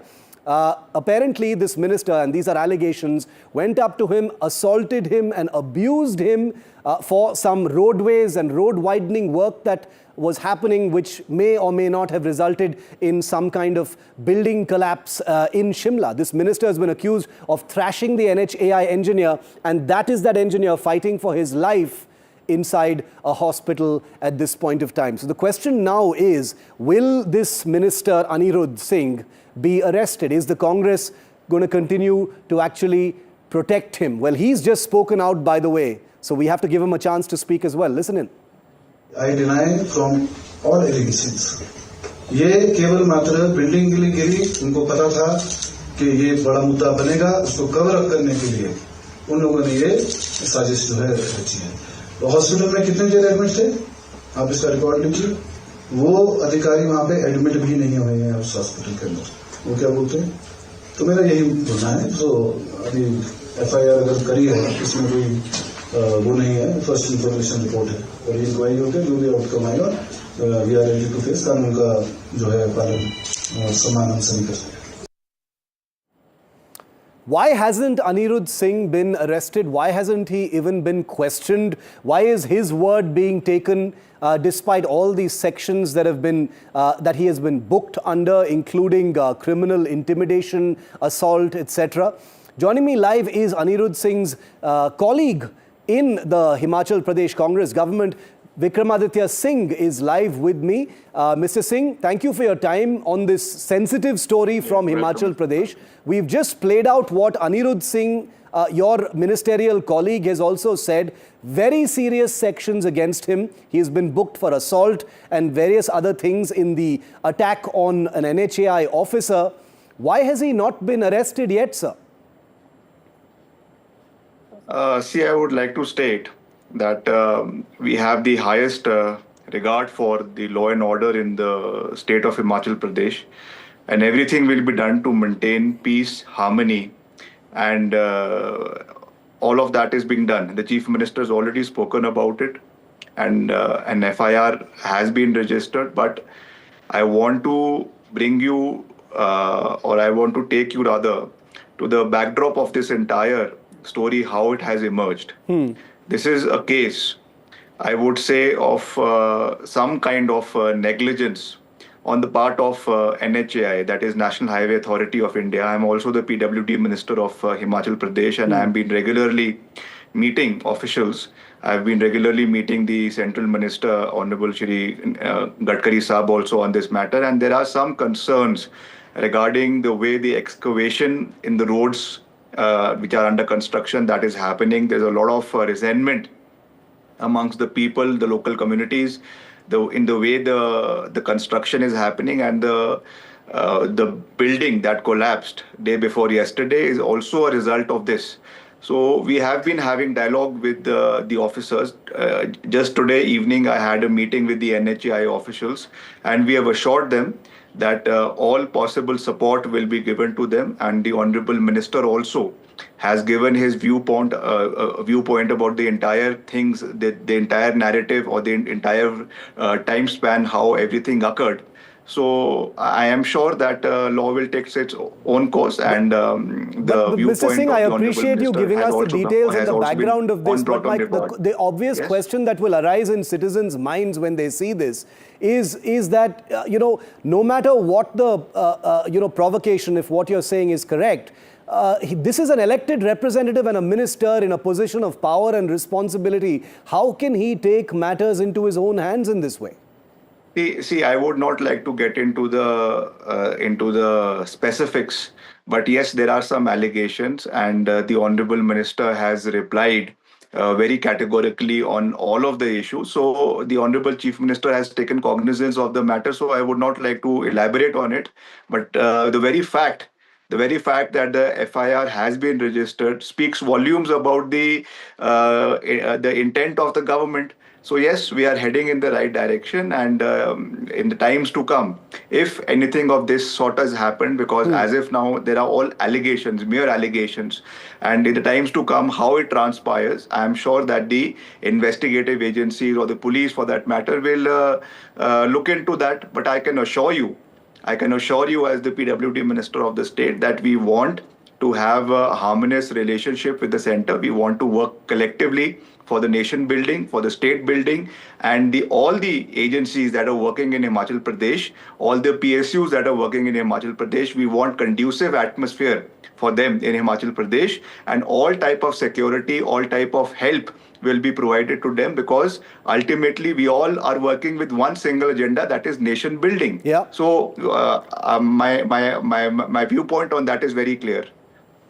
But and final point then, Mr. Singh, is that, you're talking about the FIR that has been lodged and, possible action, and the law will take its own course. But we also know that an FIR has been lodged against that NHAI official, Aanchal Jindal, who's fighting for his life in hospital right now. So it seems like this is a very unequal kind of fight taking place in Shimla. No, see, as I said, these are allegations and counter allegations, so I would not like to get into the specifics. And yes, in due course of time, everything will come out. But I have the highest respect for the minister. I have the highest respect for the NHAI officials. And if some kind of a misunderstanding has taken place, so definitely in the times to come it will be resolved. We don't want, as I said, we don't want any kind of confrontation. But yes, the concerns of the local people have to be taken into consideration, because myself yesterday I went to the site and I met all the people. I met the lady whose house was shattered within a matter of seconds, and the kind of angst, the kind of anger, not only her but the entire community had regarding the NHAI officials and the high-headedness, the alleged high-headedness of the officials. That is something, because as public representatives, it is our duty to bring that on record. But not to beat someone up. No, I agree with you. I agree with you on that count, that whatever has happened in terms of the alleged manhandling, that definitely is not in good taste. And as I said, that the FIR has been registered, a counter FIR has been registered, and definitely things will be taken into consideration, and the Chief Minister has taken cognizance of the matter. Okay. I myself spoke to Mr. Gadkari about this. He had called, his office had called, I spoke to him. We assured him that everything will be done. The Chief Minister has assured that. And the rule of law is the utmost for us, I can assure you that. Okay, we look forward to that, and thank you for taking my questions. I appreciate those details. Vikramaditya Singh, thank you for being with me here on India Matters tonight. I'm also joined by Raghav Chandra, IAS, former chairman of the National Highways Authority of India. Mr. Chandra, we've seen protests by the NHAI over the injuries to Aanchal Jindal, the NHAI officer who was assaulted allegedly by this Himachal minister. What is your take? Do you think justice will be done? An FIR has been lodged even against that officer. Clearly, it's a case of, the actions of the Honorable Minister being unjustifiable, immoral, and, not quite acceptable. Whatever be the facts that he may present, the point is that any officer on duty has to be protected, and it's a larger issue of worker safety and protection from verbal and physical abuse and assault. And clearly this official was on duty. He was a public servant. All these facts were clear. And nobody has any business to be assaulting them physically, injuring them. And certainly this has to be dealt with more severely, more stringently than a normal case of assault on a private citizen, because here is a public servant on duty. And, this throws up larger issues across the nation for worker safety and protection. You have do you think, Mr. Chandra, do you think justice in this case will be served? You just heard the minister speak before you, saying the law will take its own course. From everything you've seen very quickly, do you think justice will be done for Anshul Jindal? Based on my experience of the past 40 years of government service and working with the government in some capacity, I feel that this needs to be carried through to its logical conclusion. It needs to be monitored very closely, and it needs to be enforced. And the judicial system must take note of it to ensure that, action is taken suitably, that evidence is not fudged, and that the officer is not victimized, that he's allowed to, hold his own and give evidence. The NHAI should rally around the officer fully to support him legally through the process, because getting the entire prosecution done is not going to be an easy thing. And the officer in all likelihood will be, hounded. So these are things which, impact not just this officer, not just the NHAI, but the entire nation as we move forwards on our path of progress in economic growth. Mr. Chandra, not only do I agree with you, but I give you my commitment here on NDTV tonight that we will be seeing this to its conclusion. So we will have you back on a broadcast maybe in the next few days or weeks, where we will be conveying to you that action has been taken against this minister. Hopefully things will change in the country. Thank you very much for your time, sir, tonight on India Matters.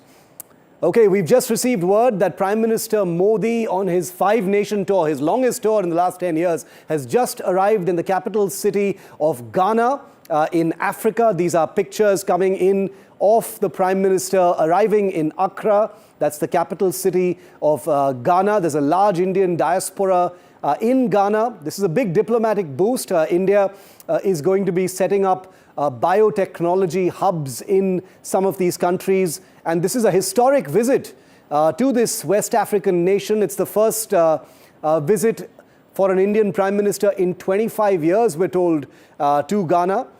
This is a strategic outreach as well. This is Prime Minister Modi with his counterpart in Ghana.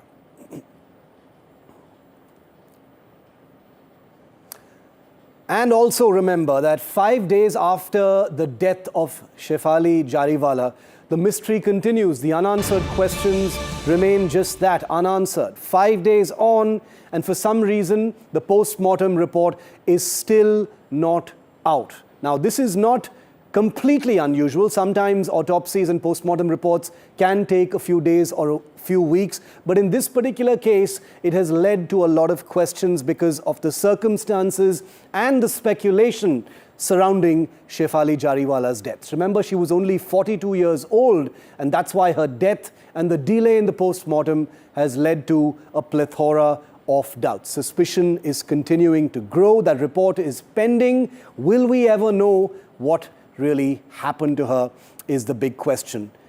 Just a short while ago, I spoke to someone who's been in the same industry, who knew Shefali Jariwala vaguely, who had met her socially a few times, and is fully aware of the kind of insecurities, vulnerabilities, and pressures that afflict every little star. Take a look.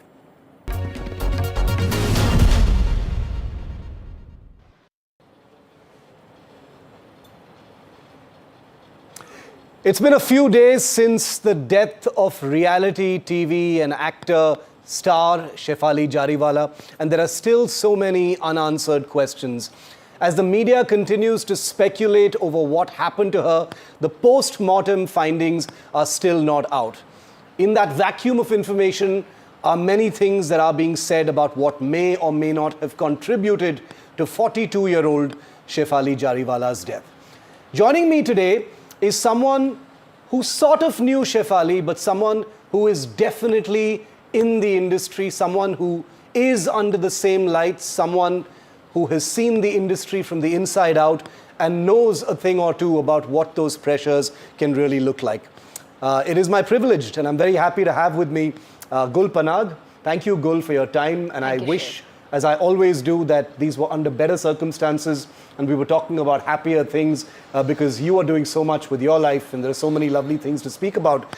But I did want to start by asking you about your thoughts on the death of Shefali Jariwala.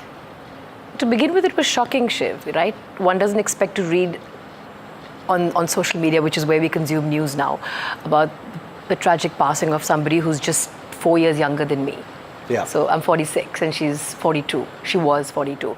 I think it's deeply unsettling.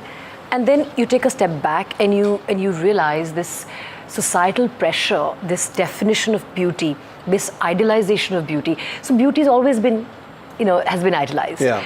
But of late, what we're seeing is a institutional, AI-driven definition of it. We are being taught of a version of beauty which has an algorithmic fix to it, and then it's being sold back to us as the norm.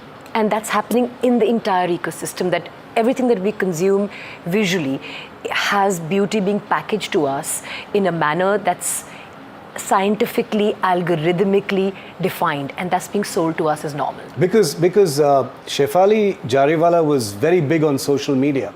I know you don't visit social media very much, and that I'll come to that in just a bit, but Shefali was immersed in social media, Gul. But I want to start by also asking you, you knew her vaguely.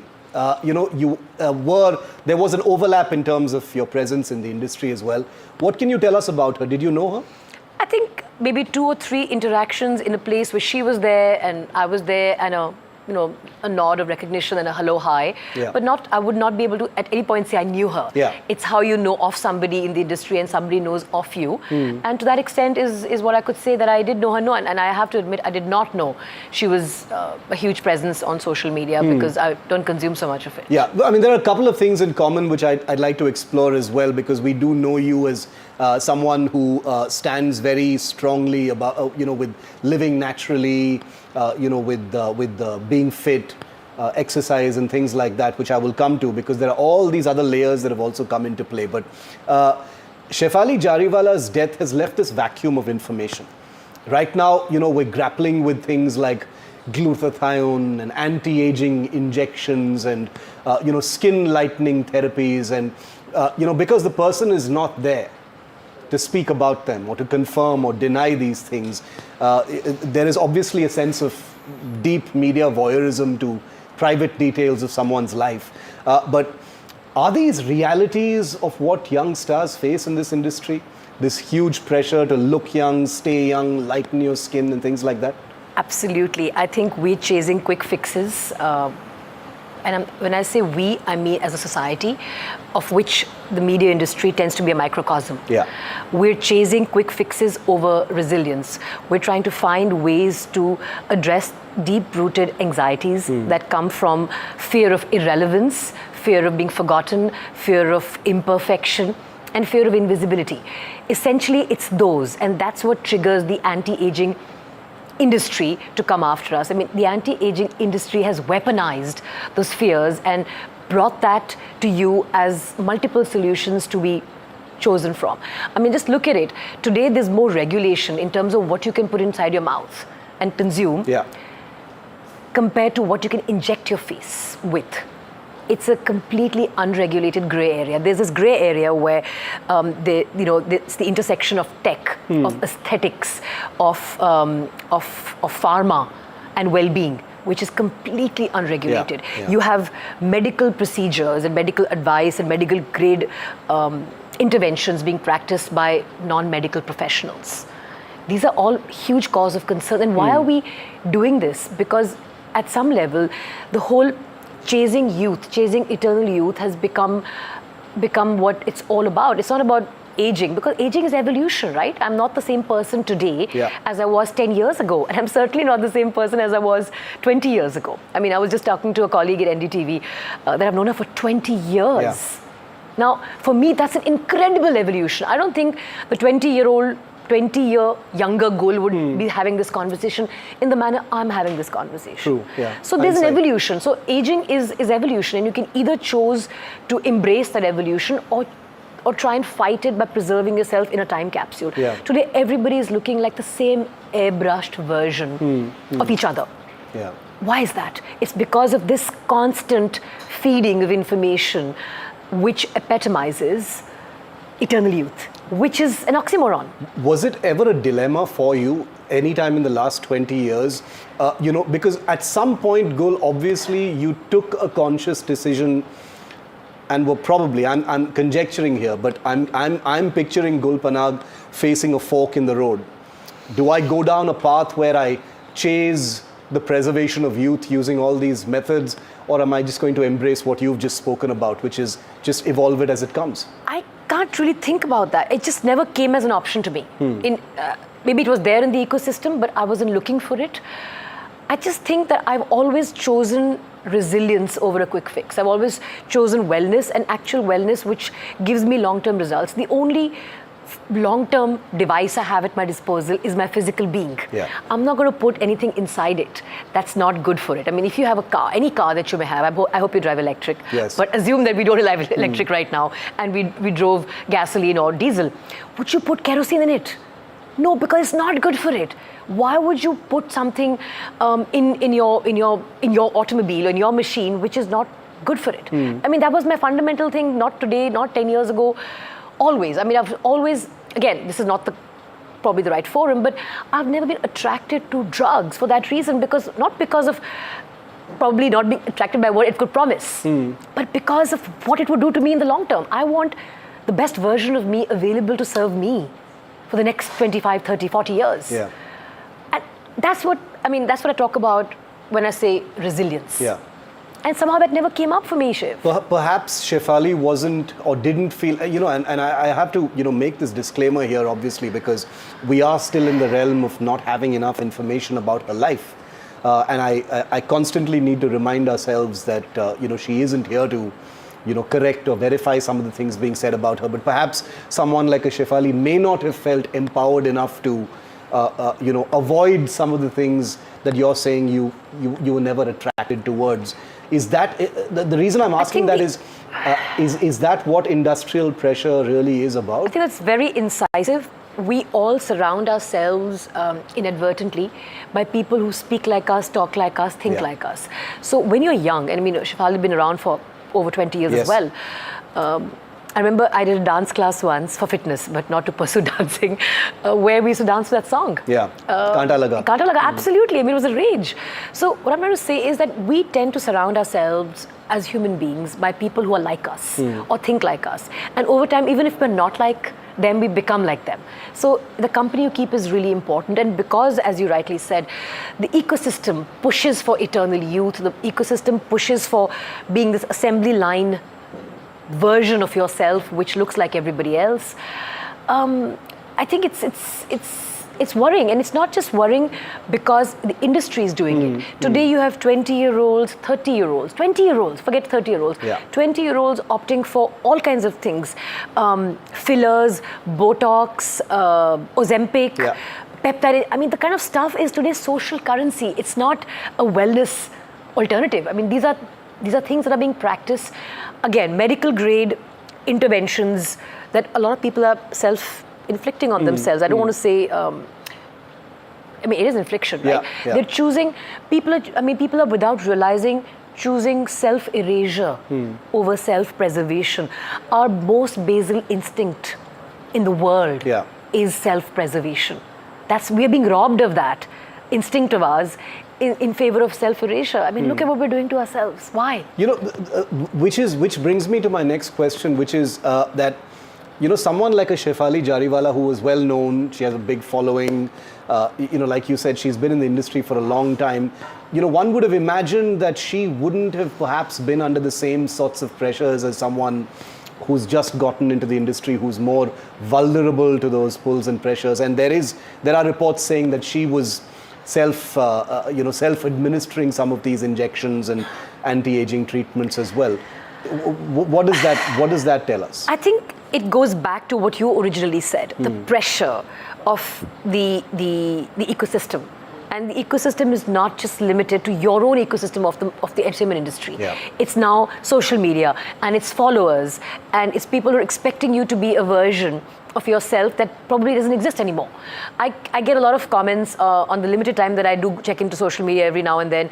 Oh, looking old. And I'm like, yeah.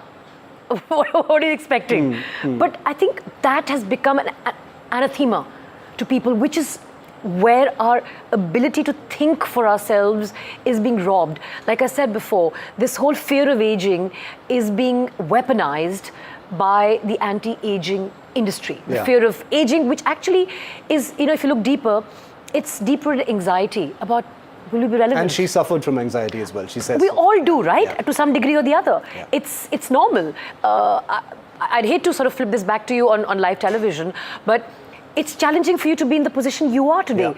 A lot rests on your shoulders, and that surely would cause anxiety. So we all have versions of anxiety. Now imagine on the existing versions of anxiety that every human being has, you've added the further pressure of something which is simply not possible. What is eternal youth? Yeah. What is it?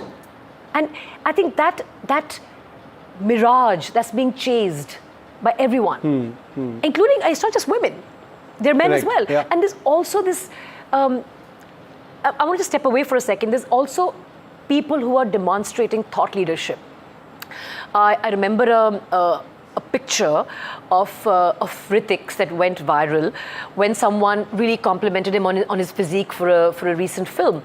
And he said, look, I don't look like this all the time. Yeah. Here's me earlier.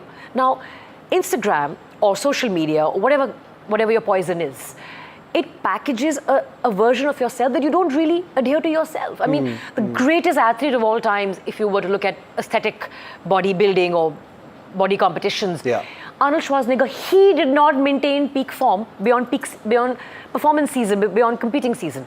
Right. Nobody is able to do that.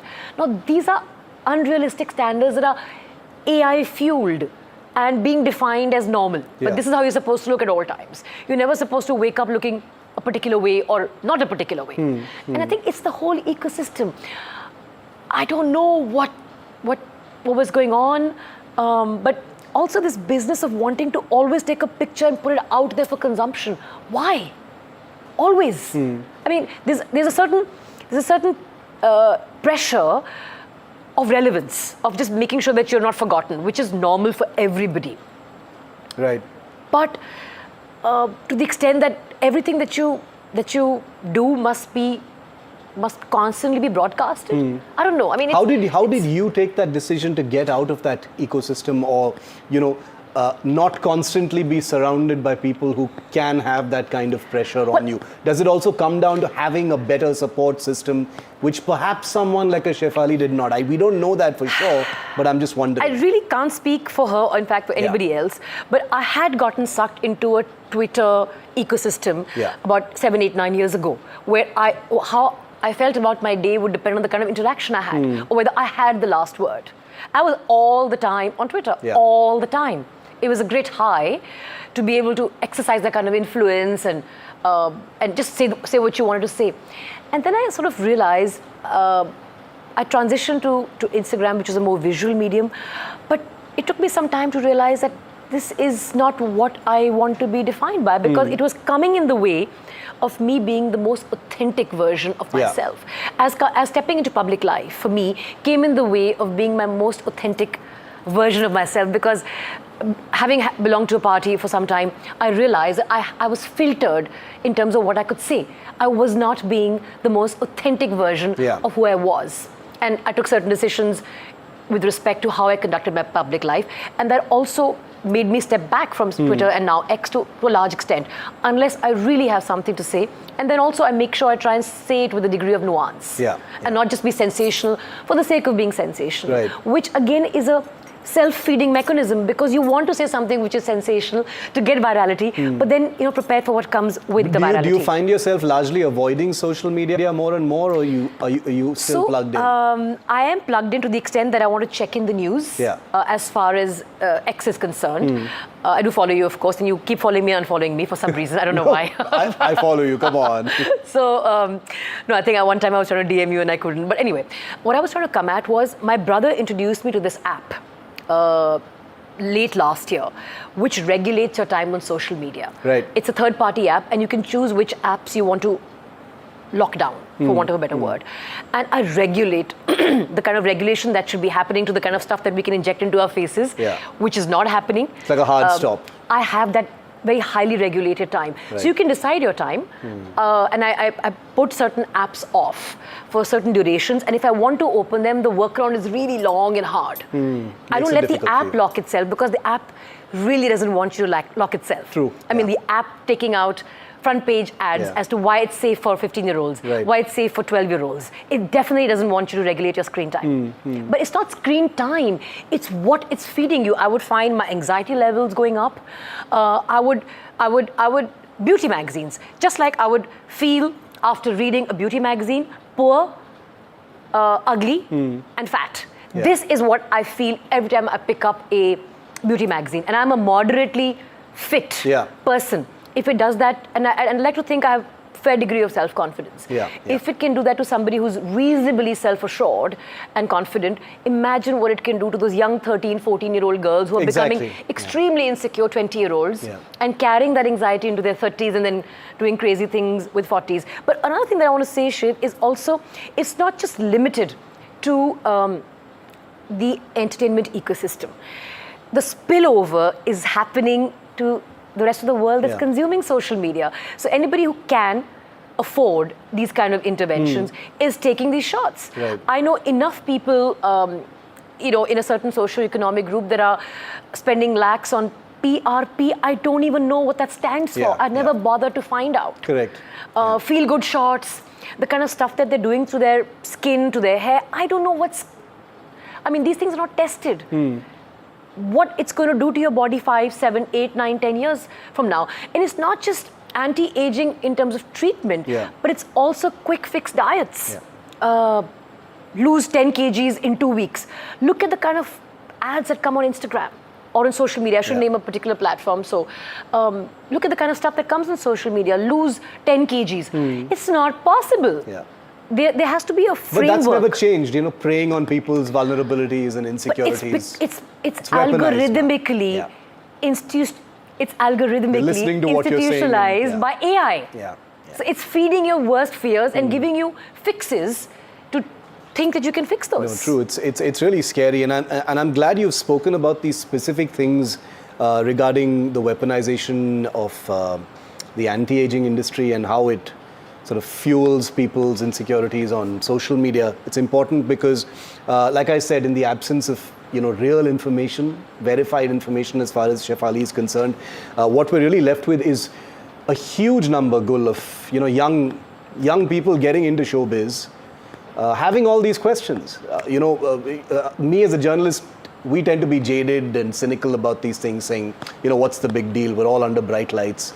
But there are all these people out there who've watched someone who's been around for decades and been a star, has been in Big Boss now, and everybody knows who she is. Kanta Laga, you went for a dance class where you danced to her song. So she needed no introduction, and then you've got these dark things that actually spill out. So I thank you for being really... But we don't know. We don't know. Which is the whole the truth. point. But what we do know is it's raising some very, very critical yet uncomfortable questions that we all are at some point of time guilty of overlooking. Agree.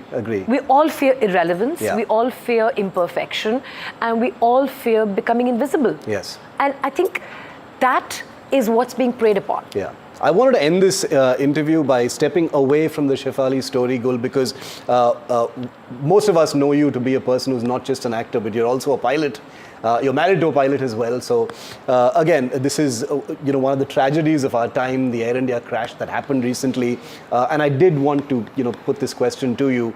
On the pilots themselves, in the initial days after the tragedy, we did see so much being said about pilot error and, were the pilots tired? Were they trained enough? All these irresponsible things went viral immediately after. How did that make you feel? I know you're a pilot, so that's why I'm asking. Being one, I just fly. I'm a hobby pilot. I fly every other month, and I'm just rated to fly 2-3 small little aircraft. Yeah. But few things are sacrosanct across the aircraft you fly. Whether you fly the fancy B-2 bomber, that's what it is, beautiful aircraft, or you fly a 152, 172 Cessna. There are certain things that go on in a pilot's mind when you're taking off. An engine failure at takeoff is something which is a memory item, and how to address that is also something that you're drilled. It's drilled into your head from the time that you go to flying school. IFATO, engine failure, is a verbal call out that you do to yourself even when you're alone in the aircraft, if you follow instructions and you've been trained well. Now, whether engines failed, did they not fail, all of that will be revealed once the final report is out. But the fact that two critical things stand out. One, that he made a mayday call, which means he assessed in the short span of time that he really felt the aircraft sinking.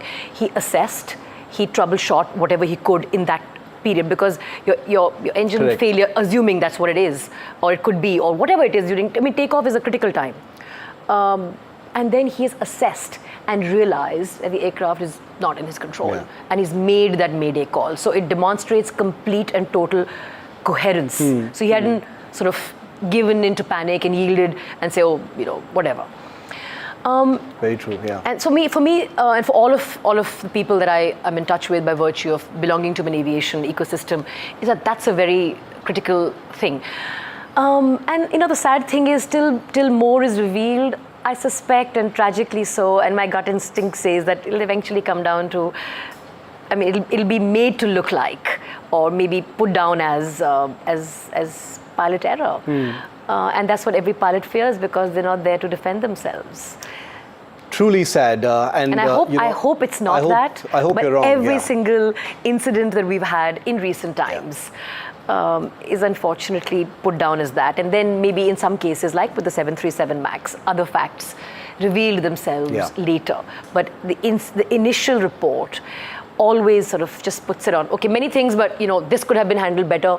Even if there were failures and they could be attributable to other things, there will be a pilot aspect. There will be a pilot error aspect as a contributing factor, which will always happen. And it's unfortunate. But having said that, given how advanced the machines are today, it is really the only variable, because the machine can literally fly itself. The 787 was a semi fly-by-wire aircraft. So it also does, for non-aviation people, if you step away, I'm a biased party. I am not exactly, how shall I say, neutral in this subject, right? All I'll say is that if you also step back and look back a little bit, there is an element that, the human element is the only variable really in the bigger picture. So we'll have to wait till the results really come out of the report and hope that they're we're looking forward to that report. It's going to be out in a few days from now. But thank you. Two things that we wanted to speak to you about, Gul, and thanks for being very forthcoming with those answers. And you have skin in the game as a pilot, and so I felt that as well in that answer. But thank you very much, Gul. Thank you. Great talking to you as always. Thank you, all the Shiv. best. Thank you.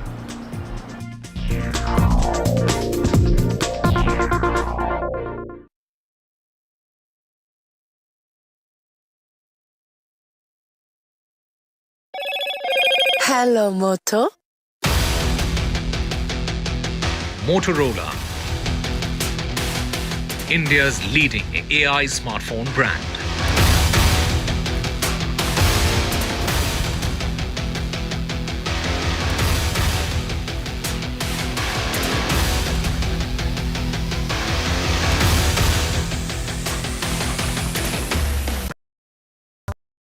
Finessa Windows, beautiful and durable designs.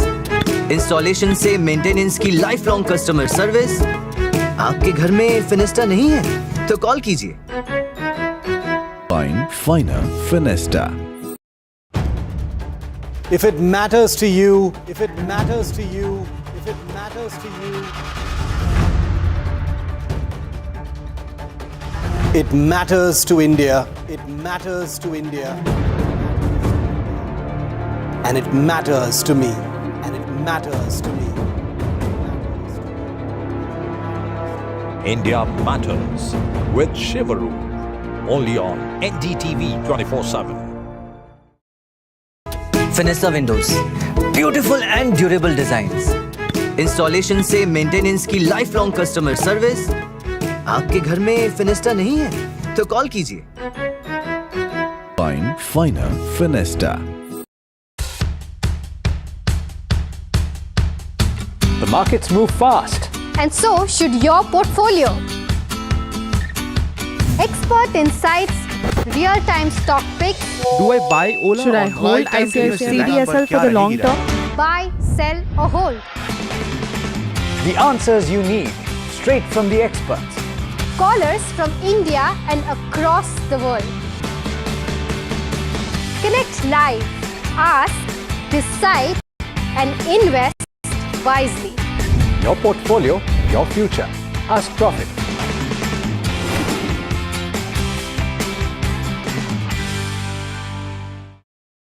फिनेस्टा windows, beautiful and durable designs, installation से maintenance की life long customer service.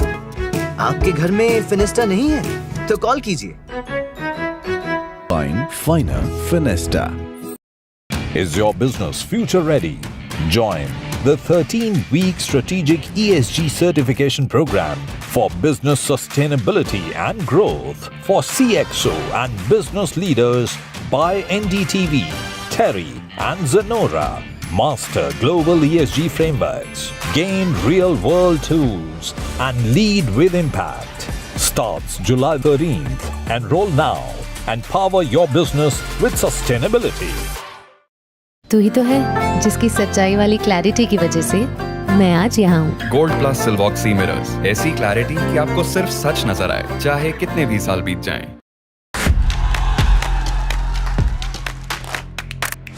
बदलाव की इच्छा रखने वाले लोग, उनको ये तय करना है कि वो जनसुराज जैसे नए विकल्प को चुनते हैं कि फिर पिटे पिटाए अपनी पूरी पुरानी व्यवस्था में जाना चाहते हैं। मैं चिराग पासवान पूरी तरीके से बिहार विधानसभा का चुनाव लड़ने के लिए तैयार हूँ। तेजस्वी जी मुख्यमंत्री बने हैं, हमारी पूरी सपोर्ट है उनको। हम किंग मेकर की भूमिका में रहना चाहते हैं। कि लोग घर से बाहर नहीं निकल पाते थे। प्रधानमंत्री जी को बताना चाहिए कि इनका जो बिहार में जो सरकार है 50।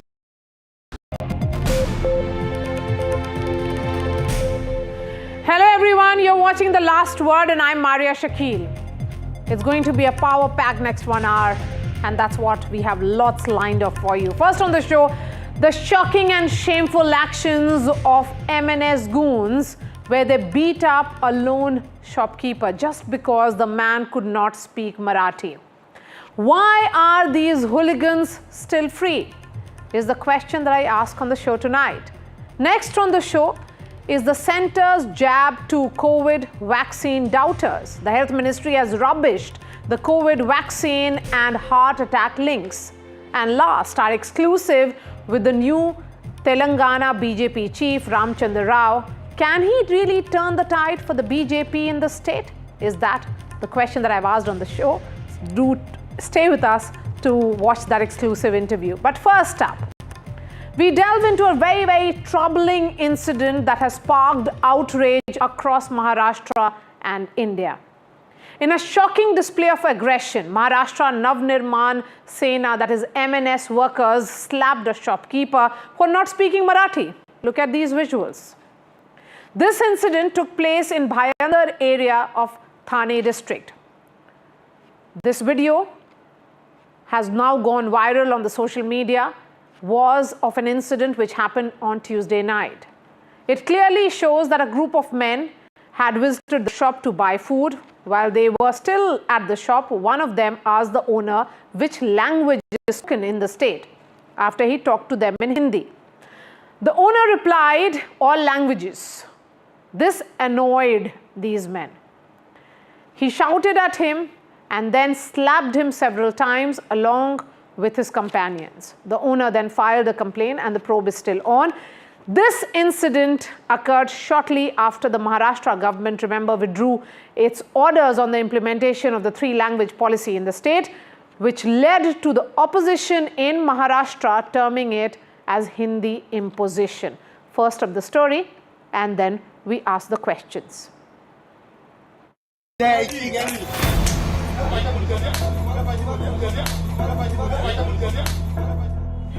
Babulal Chaudhary from Rajasthan has been running this sweet shop for 20 years in Mumbai's Mira Road. But the night of 29 June will stay with him as a bitter memory. A bunch of MNS goons barged into his shop, abused him and beat him, raining slaps on him. For what? He can't speak Marathi. Babulal is now in a state of shock, and he also feels the attack has taken a toll on his reputation. मन से कार्यकर्ता 7-8 हमारे दुकान में आते हैं, वो आते ही है ना, वो एक प्लान से आए थे, वो 4 बंदे उधर जाके ऐसे डायरेक्ट खाली पानी का बोतल लिया और उसके बाद मराठी की भाषा के ऊपर है ना गाली गलौज देके तोड़ फोड़ करने के बाद किया, डायरेक्ट ऐसे ही भाषा किया। हमारी इतनी बड़ी दुकान है, दुकान के सामने इतने कस्टमर थे और ऐसा मेरे को मारा, तो मेरा पूरा है ना माइंड भी एकदम डिस्टर्ब कर दिया और ऐसा अभी लगता है कि अभी हम लोग को ऐसे डर लग गया। Not only the owner of the shop, but Bagram, who works there, was also threatened in the attack. They were threatened with being beaten up if they did not speak the language. वो लोग बाहर rally निकाल रहे थे, वो rally निकाल रहे, वो 5-6 लोग अंदर आए, मेरे कैश काउंटर आए, मैं कैश काउंटर पे खड़ा था, फिर मेरे से उसने पानी मांगा और मैं उनको पानी दिया। अभी वो बोलते तुम कहाँ रहते हैं? महाराष्ट्र में रहते हम लोग, तो तुमको मराठी नहीं बोलेगा, तुमको लापा मारेगा और दुकान तोड़ के डाल देगा और ऐसा तुमको ये से भगा देगा, नहीं तो तुम मतलब मराठी बोलना सीखो इधर। The attackers clearly seen in the video are yet to be arrested. Why is police dragging feet? An FIR has been registered against 7 MNS workers in connection with the incident. Notices have been issued to all of them and asked to appear in the police station for questioning within 2 days. While Babulal says that local MNS leader called him after the incident and apologized for the attack, the leaders of Raj Thakre's party remain defiant and brazen, doling out open threats of more violence in the name of Marathi. Party's state vice president Reshma Tapase, in an interview with NDTV, justified what happened and also threatened a repeat. जो महाराष्ट्र में आना चाहता है, जो अपना पेट भरना चाहता है, जिनको लगता है कि महाराष्ट्र में अपने बीवी बच्चियाँ सेफ है, सुरक्षित है, उनको मराठी आनी चाहिए। जो मराठी का आदर नहीं करेगा वो पीटेगा। जो मेरे पास आ रहे हैं वो सीख रहे हैं मराठी। कसं ना जे आक्कडमध्ये बोलतात ना ते मार खाणार आहे madam. As the video of the attack went viral, all the political parties in the state have come out against MNS. हम महाराष्ट्र में कट्टरता से मराठी बात करेंगे, लेकिन और कोई भाषा का अपमान और कोई भाषा के व्यक्ति का अपमान सहन नहीं करेंगे। कोई भी कानून हाथ में ले ये सरकार मान्य नहीं करती। आप किसी को मार नहीं सकते, आप गुंडागर्दी नहीं कर सकते। उस व्यक्ति को अगर बताना है कि तुझे मराठी आनी चाहिए, सीखनी चाहिए, तो आप शांति से उसको बताओ। आप अगर संविधान को हाथ में लेते हो, मारा पीटी करते हो, तो वो अच्छी चीज नहीं है। हमें जिस राज्य में रोजी रोटी मिलती वहाँ की भाषा आनी चाहिए, लेकिन भाषा नहीं आ रही, इसकी वजह से कोई मार रहा है तो इसका हम समर्थन नहीं करते। पुलिस उस पर कार्रवाई करेगी, कानून व्यवस्था पुलिस के हाथ में है। जो लोग महाराष्ट्र में आते हैं उनका स्वागत है, उनको रोजी रोटी यहाँ मिलती है, तो उन्होंने यहाँ की संस्कृति और यहाँ की मराठी भाषा दोनों का सम्मान करना चाहिए। लेकिन मारपीट कर ये हासिल नहीं होगा। ये हासिल तो प्यार मोहब्बत से सबको गले लगाकर सबको अपना मानकर ही होगा। तो मारधाड़ के पक्ष में तो कांग्रेस कभी थी नहीं और कभी रहेगी भी नहीं। The incident has created fear in the minds of common people. The question is, will respect to the Marathi language come through fear and violence? Language is a mirror of culture. But will the respect of language now be decided with sticks? What has happened in Mira Road is not just an incident. It is a reflection of the tension that is being dissolved in the city's fizza. From Mira Road with video journalist Praveen G. Rohit, this is Sujata Dwivedi reporting for NDTV. And this high-handedness has raised serious questions about the Raj Thakre's MNS and its motivations. Why are they so desperate? Here is Raj Thakre. Remember, he is the nephew of late Balasaheb Thakre, cousin of former Chief Minister of Maharashtra, Uddhav Thakre. His party is staring at political decimation. That's the truth. The 2024 polls were a disaster for the MNS, with all its 125 candidates being, losing the deposit, in fact. Even Raj Thakre's son, Amit Thakre, faced defeat from Mahim. The party is now at the risk of losing its recognition and symbol from the Election Commission. So in a bid to revive its diminishing political capital, the MNS seems to be raking up the language route to gain political ground. The desperate move comes as the party eyes the upcoming BMC polls, which are very, very crucial in Maharashtra. The Maharashtra Nav Nirman Sena remember, was founded by Raj Thackeray in 2006 with a strong emphasis on Marathi pride and the welfare of Marathi-speaking people. The party's ideology is rooted in Hindutva and the concept of Marathi Manus, aiming to protect and promote the cultural identity and rights of the Marathi population. Over the years, the MNS has often resorted to aggressive tactics to assert its stance on Marathi pride. This latest incident is yet another example of the party's attempt to revive its political fortunes by stirring up linguistic and regional sentiments. Is this the right way to address the concerns of the Marathi-speaking population, or is it merely a ploy to regain lost political ground? The MNS's action have certainly put them in a spotlight, but the question is, at what cost? Joining me on the show tonight, we have Aniket Nikam, who is the spokesperson of the BJP, PK Jain, former additional DGP of Maharashtra, Mayur Parekh is a political commentator, Mangesh Kasalkar is a leader of MNS. Mangesh जी, आपसे पहला सवाल हम पूछना चाहेंगे, चुनाव में तो कुछ हुआ नहीं आप लोगों का, तो इस तरह से मराठी प्राइड के नाम पर, लैंग्वेज के नाम पर कब तक गुंडागर्दी चलेगी? मैडम जी, पहली बात तो प्राइड के नाम पे कोई गुंडागर्दी नहीं होती। मराठी भाषा ही हमारा अस्मिता का प्रतीक है और उसके लिए ही हम लोग फाइट करते हैं और हमेशा करते रहेंगे। और जो भी गुंडागर्दी की आप बात कर रहे हो, तो पहली बात तो जैसे वो एक्शन का रिएक्शन है, वो जिस तरह से बात कर रहे थे, आपने भी वीडियो में देखा रहेगा कि जिस तरीके से वो बात करते हैं, वो हमारे मराठी भाषा का अपमान कर रहे थे। उसको जैसे हमारे जो कार्यकर्ता लोग हैं उनसे वो रिएक्शन आ गई, बस दैट्स इट। कोई गुंडागर्दी नहीं, उन्होंने जिस भाषा में बात किया उसी भाषा में हमारे लोगों ने उनको जवाब दी। मंगेश जी, अगर वो हिंदी में बात कर रहे हैं तो ये तो नहीं है कि मराठी का अपमान कर रहे हैं? मैम, आपने कहा मैं भी हिंदी बात कर रहा हूँ, उनको भी वही कहा गया था, अगर आप मराठी भाषा नहीं बोल रहे हो सीख लीजिए, लेकिन उनका जो जवाब था उसकी वजह से उनको मार गई। आपने मुझे कहा, मैंने हिंदी बात की, हिंदी से कोई एतराज नहीं, लेकिन अगर हमारी मराठी भाषा उसका सम्मान भी करना चाहिए, वो भी जरूरी बात है, जो भी संविधान में लिखा है। आप उन महाशय का दुकान देख लीजिएगा, उनके दुकान के ऊपर सभी जो मुंबई महानगर पालिका का जो हमारा मीरा भाईंदर का भी जो महानगर पालिका उसका जो नियम है, उसकी वजह से वो मराठी में भी लिखना चाहिए था, वो भी उनके दुकान के ऊपर नहीं था। तो ये तो अपमान हुआ ना मराठी भाषा का। पार्टी ने अभी तक इन लोगों के खिलाफ एक्शन क्यों नहीं लिया है, ये सवाल है आपसे। किस बारे में? किस तरह से किसी को भी मारना पीटना सही है? किसी को भी नहीं मारा, जिन्होंने मराठी का अपमान किया उनको किया है। इनको मराठी का सम्मान कैसा करना चाहिए वो सीख दी है, उसमें पार्टी का कोई इसमें नहीं है। जो मराठी भाषा का अपमान करेगा उसको मराठी भाषा का सम्मान कैसा करना चाहिए। Not the first, perhaps won't be the last, but this kind of hooliganism seems to be very, very commonplace in the name of linguistic identity and pride. And MNS in particular and Shiv Sena in the state seem to be getting away with it time and again.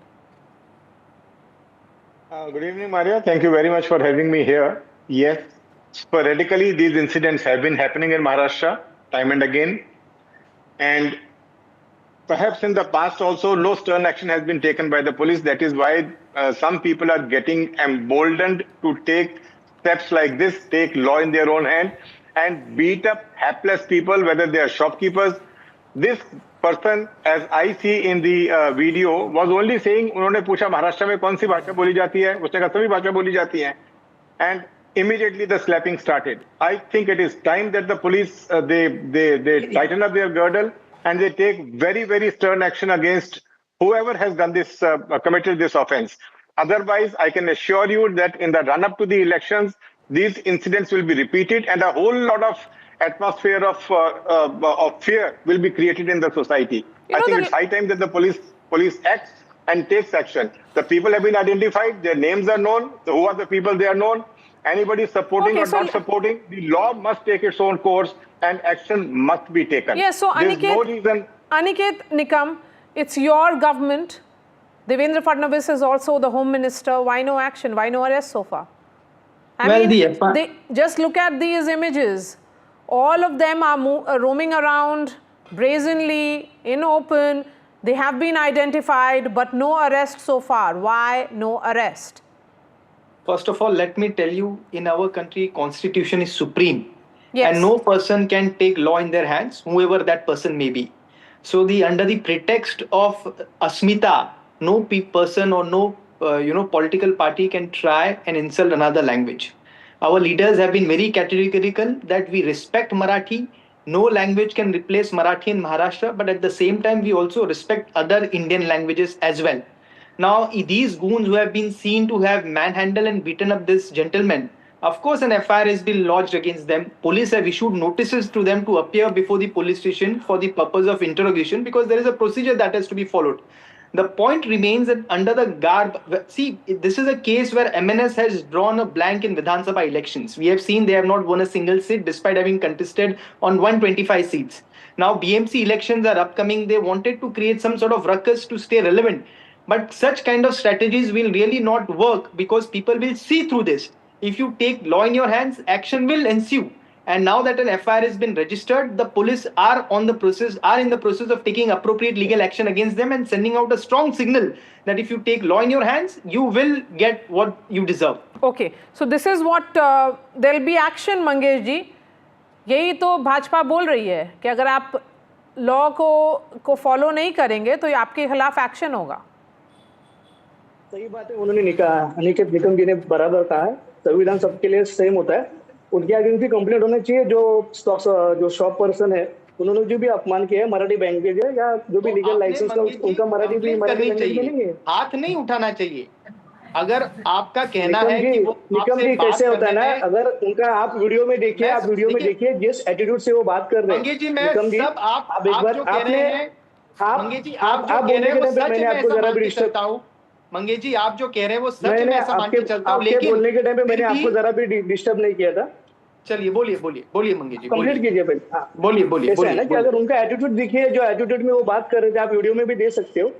मन से हर एक party का अपना अपना style होता है. हमारा style वही है, और जो जिस भाषा में बात करेगा उसी भाषा में उसको जवाब भी मिलेगा. ऐसा है, बीजेपी की स्टाइल अलग है. कानून तोड़ना ये स्टाइल नहीं होता है. कानून तोड़ना ये गुनहगारी होती है. और मैं ये समझता हूं कि अगर आपको जनता के सामने अगर कोई अच्छी छवि या प्रतिमा आपकी पक्ष की रखनी है, तो अगर ये लोग आपसे बर्ताव सही नहीं कर रहे तो आपने पुलिस में जाके तकरार करनी चाहिए. जीआर है कि हर शॉप में मराठी में नाम रहना चाहिए. अगर वो जीआर का उल्लंघन हो रहा है तो आप एक्शन लीजिए, कंप्लेंट कीजिए, उनका शॉप एक्ट लाइसेंस कैंसिल होगा. But that does not entitle or empower you to take law in your hands and assault somebody. और मंगेश जी, एक और बात, मराठी हमारी अस्मिता है, बिल्कुल इसमें कोई संदेह नहीं है, लेकिन हमारी हिंदी देश की राष्ट्रीयता का भी प्रतीक है. तो इस वजह से अस्मिता और राष्ट्रीयता ये दोनों जो है हमने साथ में रख करके. अनिकेत जी, आपने सही बात अपनी सही बात की कि हिंदी भाषा भी अपनी राष्ट्रीयता का और अपना मराठी अपना अस्मिता का. तो उनको आपने कहना चाहिए कि जो दुकानदार है जो हिंदी में ही बात करते हैं, सिर्फ हिंदी में ही बात करूंगा, ऐसे जो पहल के रखते हैं उनको आप बताना चाहिए कि आप मराठी भी बोलना चाहिए. नहीं, लेकिन आप सड़क पे जाकर के इस तरह से लोगों को आप समझाने का आपको हक किसने दिया है कि आप किसी को भी बोलेंगे उसके बाद आप फिर मारना पीटना शुरू कर देंगे? किस को समझाएंगे? मारना कोई लगता है कि लोग समझेंगे कैसे ना मैम. देखिए, ये तो कानून है.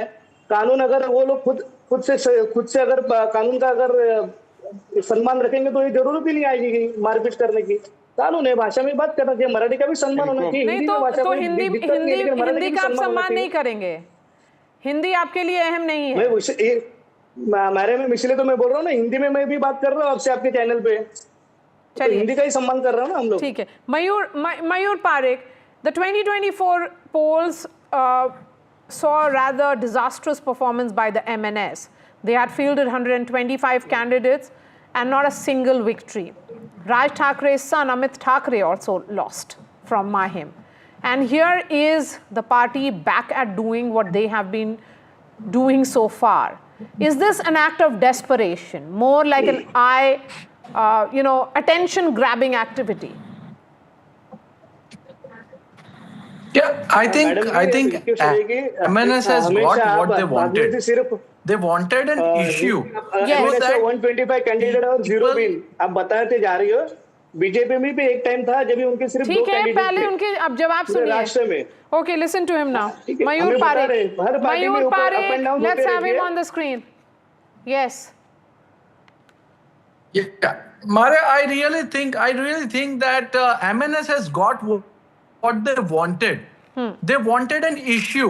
Losing 125 seats, including son of party president, is a really very shameful for MNS and disastrous elections so far. Not only in Vidhan Sabha, even they won around 27 seats in BMC elections in 2017 and losing out their majority of corporators to Shiv Sena. They joined Shiv Sena party and they have only one corporator left in Mumbai, and even just a week back that corporator also joined Eknath Shinde Shiv Sena.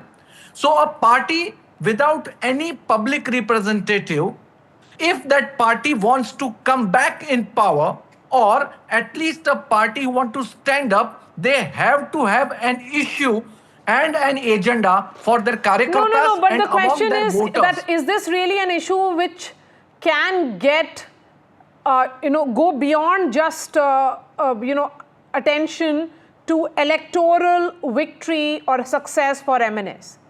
Well, look at MNS graph.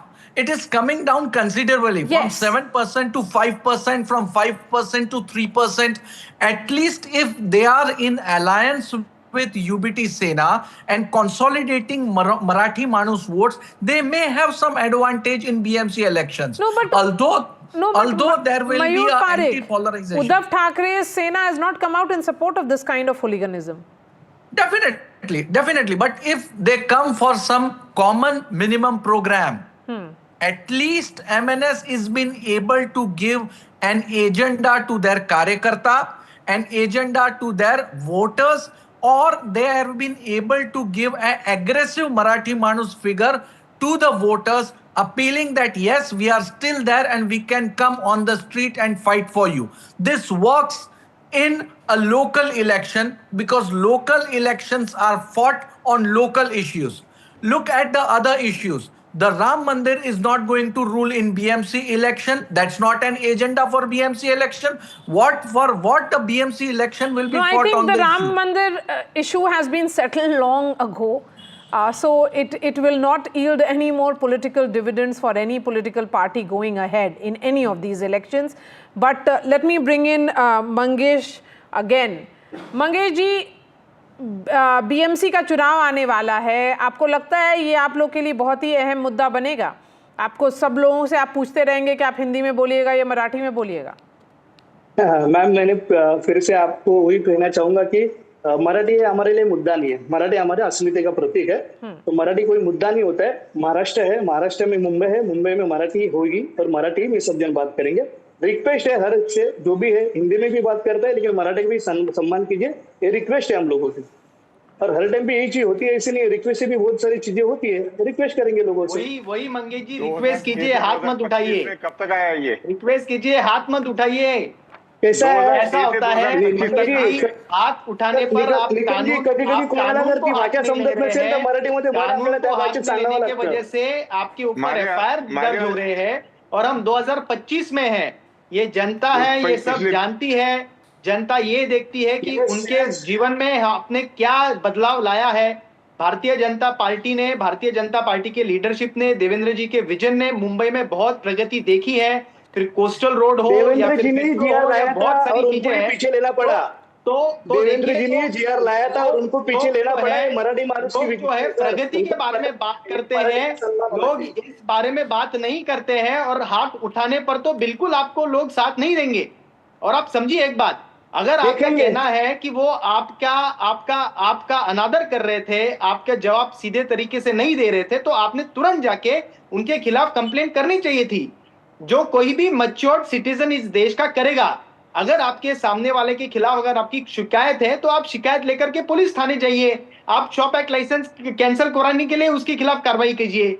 लेकिन 6-7 लोग लेकर जाके उसे मारपीट करना, फिर वो record करना, फिर वो वायरल करना, ये जो टैक्टिक्स है ये चलने वाली नहीं है।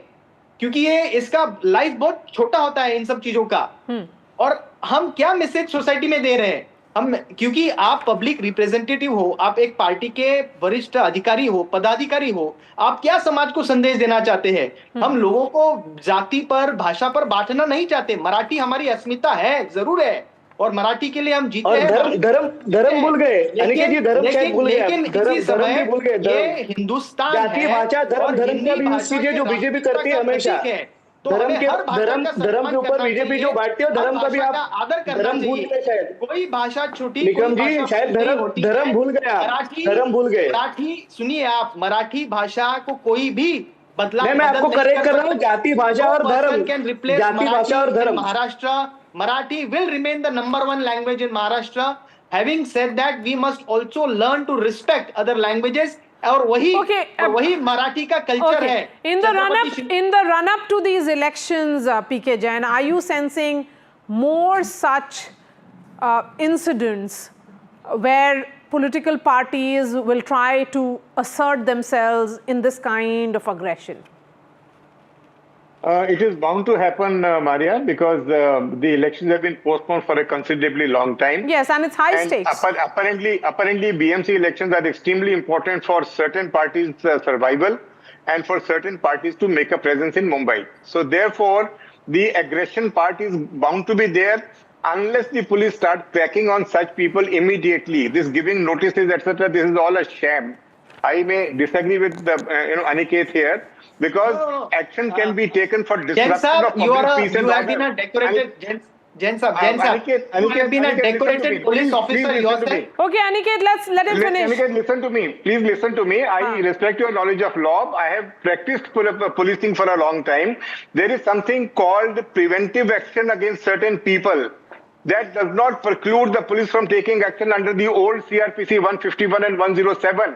The investigation part, yes, you are correct that they must be given a notice.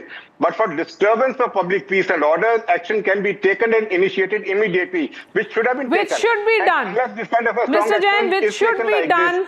By now, all these people who have indulged in this kind of slapping and beating and thrashing should be behind bars. They cannot get away. Is also something which has to be, it is, clearly on the government of the day and the Home Minister himself. He is answerable for law and order. So thank you so much for joining us, Aniket, PK Jain, Mayur Parekh and Mangesh Kasalkar.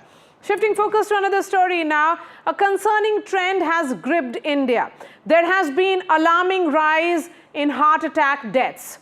The issue has been thrust into the spotlight following the tragic death of Shefali Jariwala. The 42-year-old actress's sudden cardiac arrest has left many questioning the causes behind such unexpected fatalities. And in the wake of these high-profile deaths, speculation has been rife about a possible link between COVID-19 vaccines and heart attacks. However, the government has firmly denied any such connection. The Health Ministry has shut down the linkage theory, citing comprehensive reports from the Indian Council of Medical Research, which is ICMR, and All India Institute of Medical Sciences, AIIMS. The Health Ministry has clarified that all sudden unexplained deaths have been thoroughly investigated. The studies found no direct linkage between the COVID-19 vaccines and an increased risk of sudden death. The vaccines used in India have been declared safe and effective with no evidence whatsoever suggesting they increase the risk of heart attacks. The Health Ministry's statement emphasized that linking these deaths to the vaccine is both false and misleading. They reiterated that vaccines have saved millions of lives during the pandemic and continue to be a crucial tool in the fight against COVID-19. And adding to the concern has been Karnataka Chief Minister Siddaramaiah. Karnataka Chief Minister, in fact, has raised alarms over the 23 heart attack deaths reported just 40 days in just 40 days in Hassan district. Most of these were that of young people or middle-aged people. The Chief Minister, in fact, suggested that the COVID-19 vaccine could be a cause of the rise in these heart attacks, citing hasty approval and distribution of vaccines. And in response, he has also created a panel which will provide a detailed report. So on the show tonight, we ask if two credible medical institutions have dismissed these linkages between sudden deaths and the vaccines, then should this theory be put to rest once and for all? Joining me on the show tonight, we have Dr. Rajiv Jayadevan, who is co-chairman of National IMA of COVID Task Force. We also have Dr. Vanita Arora, clinical lead, joining us. He's a senior consultant and a cardiologist. And we also have Asmita Chakravarti, model and Miss Tourism India 2023. We'll be joined by Dr. Raman Gangakhetkar, who is the former head, in fact, of epidemiology and communicable diseases of ICMR in just a bit. But Dr. Rajiv, the question is that when the permissions were being given, the vaccines were being sanctioned, there were a lot of questions raised at that time, and now these sudden increase in deaths, which are completely unexplainable. I mean, it's difficult to explain what's causing these deaths. Do you think it's wrong to link vaccines with these deaths?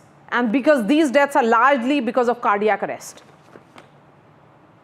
There is no link between COVID vaccine and sudden cardiac deaths. That's been proven beyond doubt. But unfortunately, social media is abuzz with plenty of speculation and random claims, to such an extent that at any point if someone has a sudden death, there's an insinuation that it is due to the vaccine. So as they say, when you repeat a lie enough number of times, eventually it becomes the truth. And that's what you see happening in the recent times. Now I'll give you the facts behind it. It is not COVID vaccine. It is COVID itself that increases the risk of cardiac deaths. And I'll tell you why. There's a large study out of England, out of the UK Biobank, that looked, before the vaccines arrived, they looked at people who had COVID and measured their heart attack rate in the next 3 years. It is remarkably higher than those who did not have COVID. That showed that without the vaccines itself, COVID itself was increasing the risk of heart attacks. And heart attacks are one of the major causes of sudden deaths. The second is a study that was done by our own country in 48 different centers, one of the largest studies to be pulled off in our country.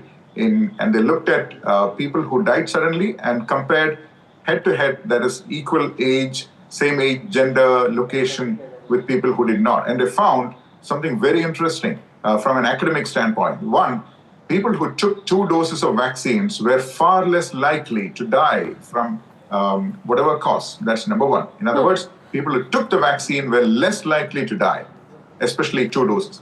Second point is they found that people who had a severe bout of COVID requiring hospitalization, yes, they were more likely to die. That makes sense because COVID is not just a common cold. It also affects the endothelium of the coronary arteries, which is the heart blood vessels. Yes, it can slightly increase the risk of heart attack in the next few years. Now, people who exerted severely after the bout of COVID and people who drank heavily in the 48 hours prior and people who smoked and people who had a family history were the other risk factors that the study identified.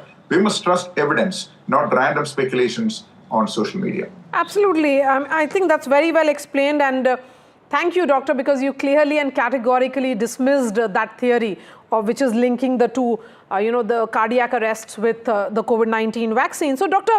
Arora, since, we have seen an increase in, cardiac cases, heart diseases as well, does it have anything to do with an age and also the level of stress? In this particular case, she was on multiple medicines. Shefali was on anti-aging treatment. She was also, taking other medicines, perhaps popping pills. Do you think all that could have been an added factor rather than COVID-19 vaccines? I absolutely agree with you, Maria. The fact that, the COVID came to us as a pandemic was a real shock. We were learning about COVID as we were dealing with it. We all were learning about it. We were concentrating on the lung issues because there were the acute issues that occurred. That's right. What we understood later, much later, as Dr. Rajiv said, was that there was an inflammatory response in the entire body, which affected the heart also. We have so much of cases of myocarditis, which is the inflammation of the heart muscle, which has increased after COVID, and it has been caused by the COVID itself, the virus itself. In addition to that, there are heart rhythm problems, slower heartbeats, faster heartbeats. We have younger population, middle-aged population coming to us, still coming to us with these kind of problems, and we are dealing with them, we are treating them. Now, to label that this sudden death of Shefali, because of other factors which are there, which are in play, and to link it to COVID vaccine, I don't know, it sounds very weird. It is like apples and oranges are the same. So COVID-19 virus affected us, affected our body in much more ways than we can just speculate by saying, it is just this. No, it is an inflammatory response in the entire body. It has affected other systems also. Over and above that, if you are taking off-label drugs or you're taking drugs which are not monitored under the supervision of a doctor or being administered in the hospital and everything, it is very, very, very strange that how come you're blaming it on something which is totally unrelated. COVID vaccine came as a boon. I understand the concern people have that it was not studied properly, but we didn't have time. It came as a total boon at that time. It saved so many lives. Now, out of that, I understand the concern which is rising because of certain other things. The cardiac conditions. But why are we seeing an increase in sudden heart attacks across India? See, first of all, the clotting mechanism was deranged by the COVID virus itself. We had clot formations, and most of them, those clot formations was in the coronary arteries. It affected the heart. Along with that, it has called myocarditis. It has got and it is causing sudden cardiac arrest. So people are avoiding their symptoms, and plus, in case you are, Dr. Rajiv very rightly said that in case you have had COVID, you suddenly decide to rush to the gym, start working out on the gym very aggressively when you have not exercised for years together. This is going to cause certain negative factors in the body. You have not taken a clearance from either a cardiologist or a physician. But Dr. Arora, I mean, we are 2 years away from that is the irony, Maria. That is the irony. And still the cases are continuing. These are the after effects. These are the after effects of that virus. But the after effects are being seen 2 years later. How do you explain that? Myocarditis. I have seen so many young patients coming with myocarditis. Their cardiac MRIs are like shocking. The way scars have been created in the heart because we missed out. We didn't realize it is affecting the hearts like that. And people are not, they are having minor symptoms. They are not coming and getting a preventive checkup or a preventive ECG echoes done to find out that they are still in the phase of recovering from that myocarditis which has been caused by the virus. The virus after effects. This is the aftermath of that virus. So it's the after effect of COVID, not really the vaccine, which was preventive. Okay, so you're making that distinction. So let me bring in Asmita, and then I'll go back to Dr. Rajiv. Asmita, as a model yourself, there has been repeated discussion around the pressure that those who are part of the glamour world face. But it's very clear that this is not linked to COVID-19. As someone I'm sure you would have got the vaccine yourself. Is there at any stage that you also had some doubts that there is a possibility of this kind of linkage? So I think what is very important is to have, proper knowledge, awareness from credible sources. I think as ma'am and sir already mentioned, in today's time where we follow, social media, we see a lot of news and it easily affects us. I mean, somebody like Shefali who appeared to be so fit and active, and suddenly something like this happens, as much as it is very tragic, but I also feel it's a very big eye-opener, because I do agree with the fact that post-COVID, people have, they're somehow trying to make up for the time that they lost during COVID. So people try to be more fit. They're spending 2 to 3 hours in the gym, taking extra supplements. And I have seen people in my industry as well that young people can go to any extent to look a certain way, to appear a certain way, and portray a lifestyle which is very larger than life.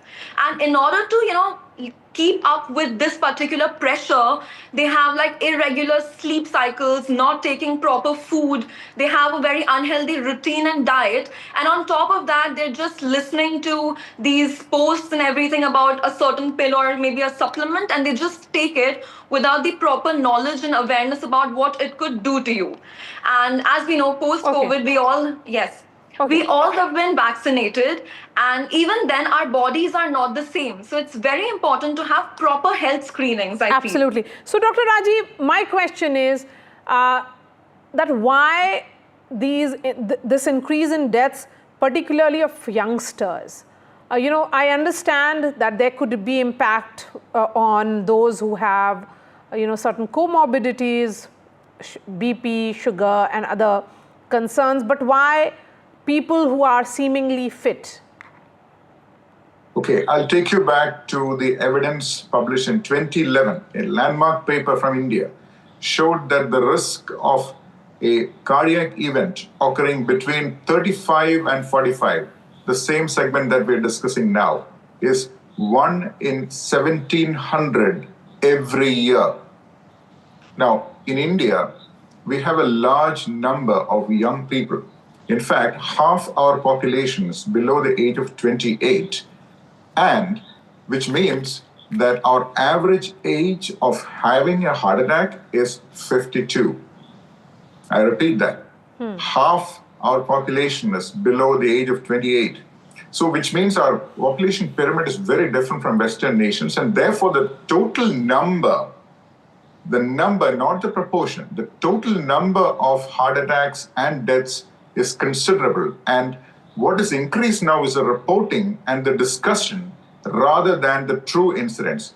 We don't know if the true incidence of these events has really gone up. Someone has to go back and look at all the records and do a study. I do not know that. I've been searching for that answer. But I've talked with several cardiologists, and they do not believe, most of them do not believe the incidence has gone up. But the reporting definitely, because anytime someone has such an event, it comes on social media and even mainstream media. So the number is 1 in 1,700. That's a scary number. And since you asked for the causes, I'll give you 2 studies from India that looked at the causes of why people die at a young age, suddenly, without warning.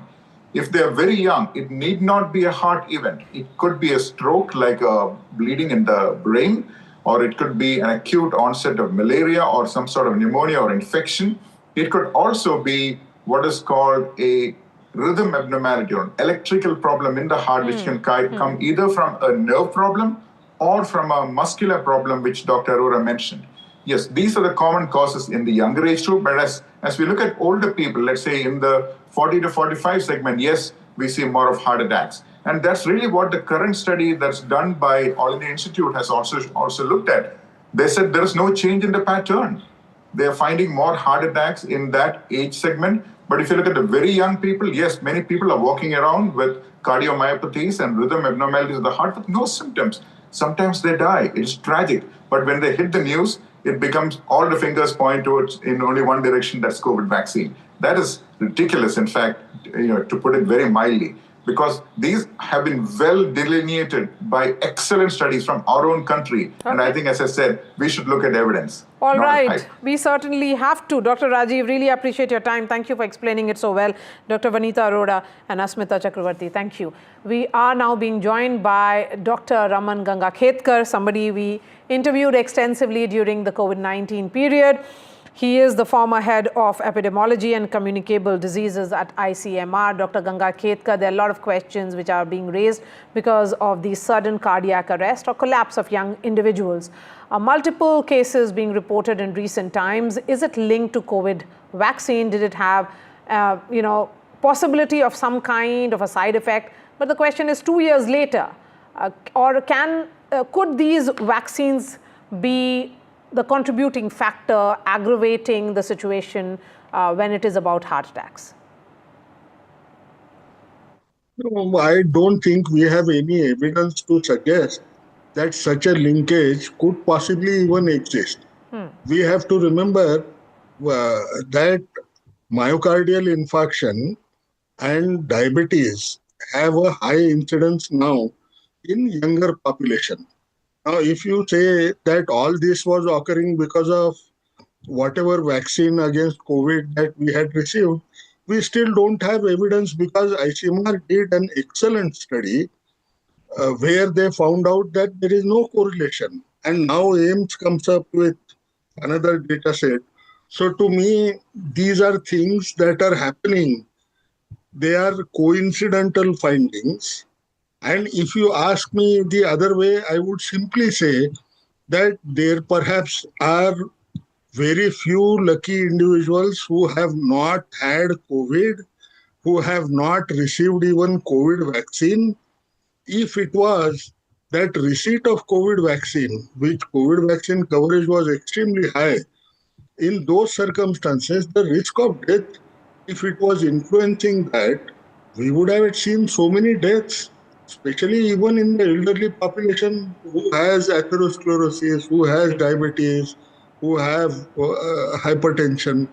So to me, they continue to remain speculative. Okay, Dr. Gangakhetkar, because this sudden spotlight on COVID-19 vaccines have been because of the death of Shefali Jariwala. She was 42 years old, fitness, someone who was extremely fitness conscious, and there have been similar such deaths.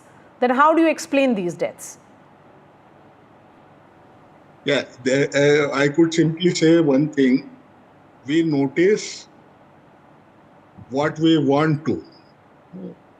What we need to remember, we don't notice that so many people have received vaccines and the death rates have not increased even in young population. It is just that when celebrities or people who make news, perhaps they get heart attacks, we tend to blame the COVID vaccine itself. But the reality could be that myocardial infarction could have occurred because of multiple causes. Karnataka Chief Minister, Mr. Siddaramaiah, has spoken about it. He has said that there has been a sudden increase in number of cardiac deaths, heart-related deaths, attacks in Hassan district. And he has said that there is a possibility that this has been because of the side effects of the COVID-19 vaccine. Can you say that these vaccines will have had no side effects? Or are you of the opinion that this is not really happening just among the youth? It would have had more impact or on those who have had comorbidities? As well. No, but let me restate what I'm saying. The first thing is I'm not countering any person's comments as such, because all of us are within their realm of rights to talk about whatever happens. But if you look at it, if you are talking of a district, now you have told me Hassan district, why should it only occur in Hassan district? It should occur everywhere. This cannot be a limited phenomenon. Now, the second thing which we have to remember, that do I have evidence to link what we call in science called as biological plausibility? We don't have that biological plausibility. At its best, what can be done is you can investigate the outbreak, or not outbreak, but you can investigate the event as to why myocardial infarction is increasing in a particular district. But the reality is ICMR and AIMS have done those studies extensively. Now to say that they are wrong, we will need an evidence. And that evidence doesn't exist. So I cannot say that they could potentially be associated with it. Okay, so you're saying that there is no evidence to link the two. That's what AIMS report is also suggesting, and also the report by the ICMR. So my last question would be, Dr. Gangakhetkar, again, if there were side effects, then why is it happening after 2 to 3 years?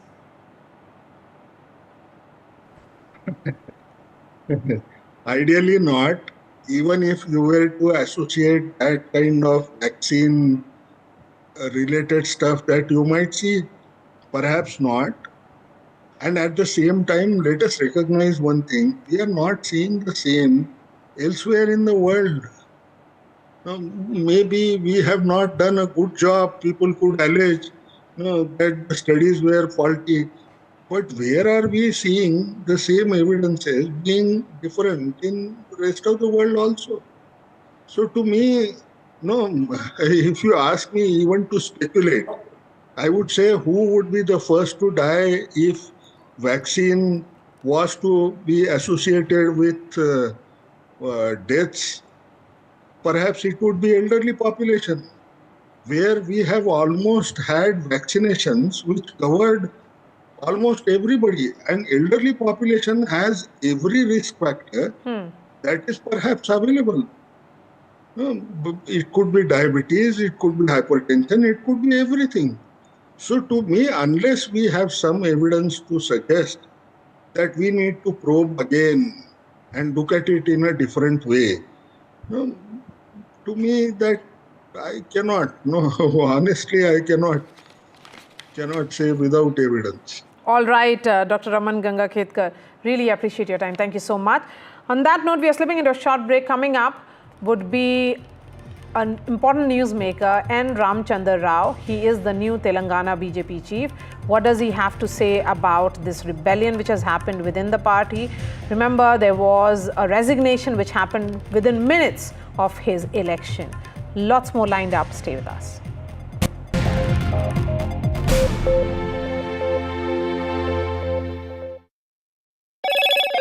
Hello, Moto. Motorola, India's leading AI smartphone brand.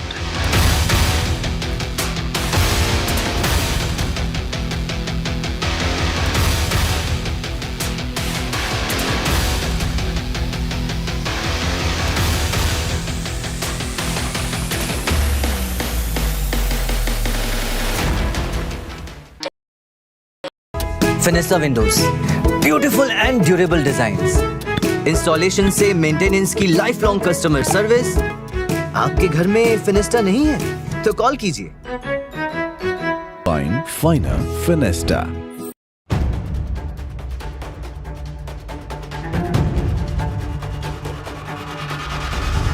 If it matters to you, if it matters to you, if it matters to you.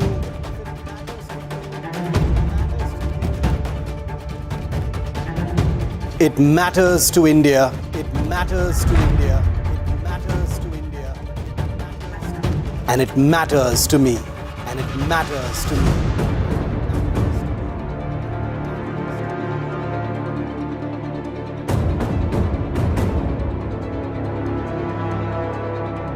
India Matters with Shivakumar. Only on NDTV 24/7.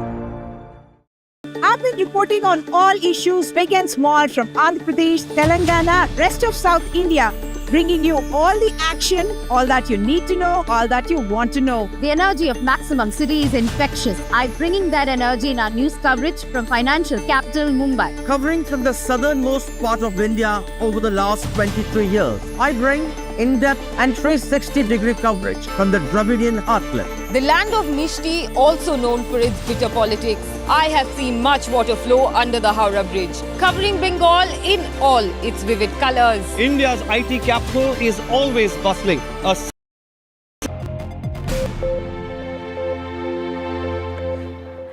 In a significant political development, M. Ramchandra Rao has been appointed as the new chief of the Telangana BJP. Rao is a seasoned politician and a former MLC. And as the BJP looks to strengthen its foothold in Telangana, Rao's leadership will be crucial in addressing key issues and regional disparities.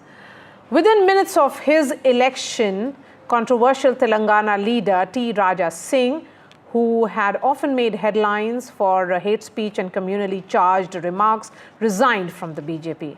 And in his resignation, the Gosha Mahal MLA has lodged a strong protest after several reports claimed that BJP had chosen, of course, N. Ramchandar as the next state boss. Joining me on the show is Mr. Ramchandar Rao himself. Sir, thank you for speaking to NDTV. You have taken the charge of BJP in the state. But there are also the challenges which came from within the party, particularly with likes of T. Raja resigning. How do you see the road ahead for yourself and also for the BJP in Telangana? The people in Telangana, they are seeing for an alternative for the present dispensation. In fact, the people have forgotten the BRS and the Congress is not able to fulfill its poll promises. So therefore, people are not happy with the Congress party at present. So therefore, the Telangana people are looking forward BJP as an alternative. So in that direction, the BJP will definitely work hard so that we become an alternative to the Congress. And in 2028, our aim is to come to power. That will be our roadmap. Okay. But Mr. Rao, 2028 is still 3 years away. The challenges, of course, of dissent, disagreements, rebellion from within the BJP. The question is, why should people of Telangana look for an alternative in a party which they have not really tried? There has been a tried and tested party in BRS. Why should they give a chance to the BJP then? The BRS is a forgotten history in Telangana. It is having its own bickerings in the family, in the party. But therefore, their leaderships are not in a position to create confidence. As far as Congress is also concerned, it is also having its own internal pulls and pressures. People travel to Delhi every now and then rather than staying in Telangana, including the Chief Minister.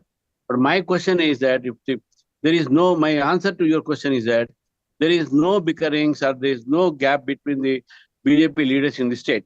Definitely there will be a collective leadership and together we'll work hard because people are seeing towards us. So I think there are no gaps in the party leadership and there is no dissent in the party as far as the Telangana state BJP is concerned, and its leaders are all united. There are some media reports, but we condemn that report. It is not true.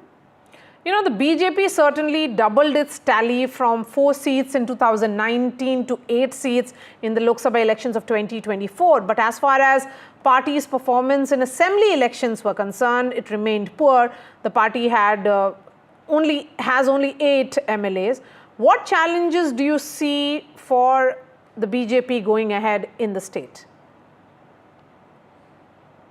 I think that the double increase in the parliament, this one, is also to be seen in assembly. Also, you have to compare it because in assembly earlier we had only 1 seat and then 1 in by-election and 2 in by-election.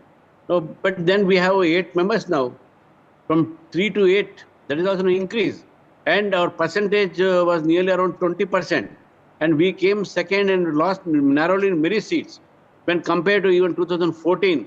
Our performance in 2018 and 2024 is concerned, one of the best performance in 2024. So therefore, we are growing and our growth is seen in an organic manner also. Recently, we have won 2 MLCs here in Telangana. And we won earlier 1 graduate MSc, 1 teachers MSc in Nalgonda area, Hyderabad area. So therefore, the BJP is an alternative if you go by these things. BRS had no candidate for MLC. Congress lost. It was their sitting seat. But then we won that. So therefore, that's what I say, the people of Telangana are looking towards an alternative, and that alternative is BJP. Okay, since you have spoken about certain parts of Telangana, BJP's rise in Telangana has been region-specific, like northern Telangana and Hyderabad. How do you plan to expand the party's influence across the state? Because you have been traditionally struggling in several parts of the state. You are right to some extent, but our thrust is that we grow very uniformly in Telangana. We'll definitely make efforts in Nalgonda, Khammam and Warangal, where our results were a little bit disappointed. But we'll definitely cover that. And both North Telangana and also South Telangana and the Hyderabad region. All these regions will have BJP's growth, and you will see the coming elections also, with the local body elections also, BJP is going to fight, and these are a big challenge for us. And we are going to improve our position in those local elections, local body elections also. All right. All the best for your role, Mr. Rao. It certainly is going to be very, very challenging for your party. Thanks so much for speaking to NDTV. We are putting out that entire interview on ndtv.com. That's all from me. Thanks so much for watching. I'll be seeing you tomorrow.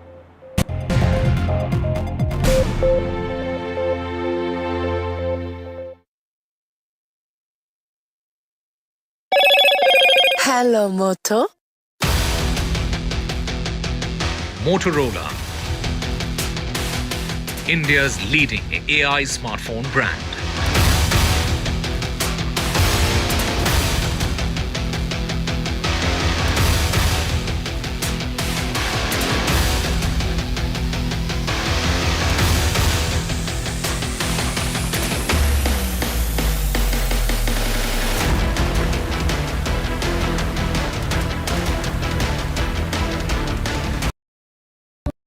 फिनिस्टा windows, beautiful and durable designs, installation से maintenance की life long customer service. आपके घर में फिनिस्टा नहीं है तो call कीजिए। Find Finer Finesta. Is your business future ready? Join the 13-week strategic ESG certification program for business sustainability and growth for CXO and business leaders by NDTV, Terry and Zenora. Master global ESG frameworks, gain real-world tools, and lead with impact. Starts July 13th. Enroll now and power your business with sustainability.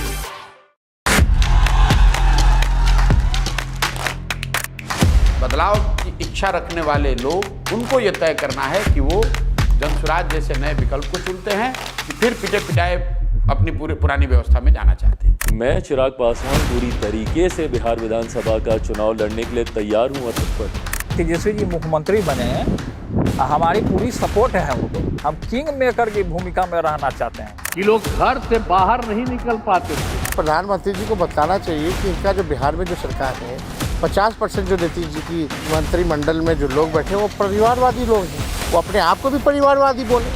जंगल राज लाने वाले मौका देख रहे हैं, अपने पुराने कारनामे करने का मौका ढूंढ रहे हैं।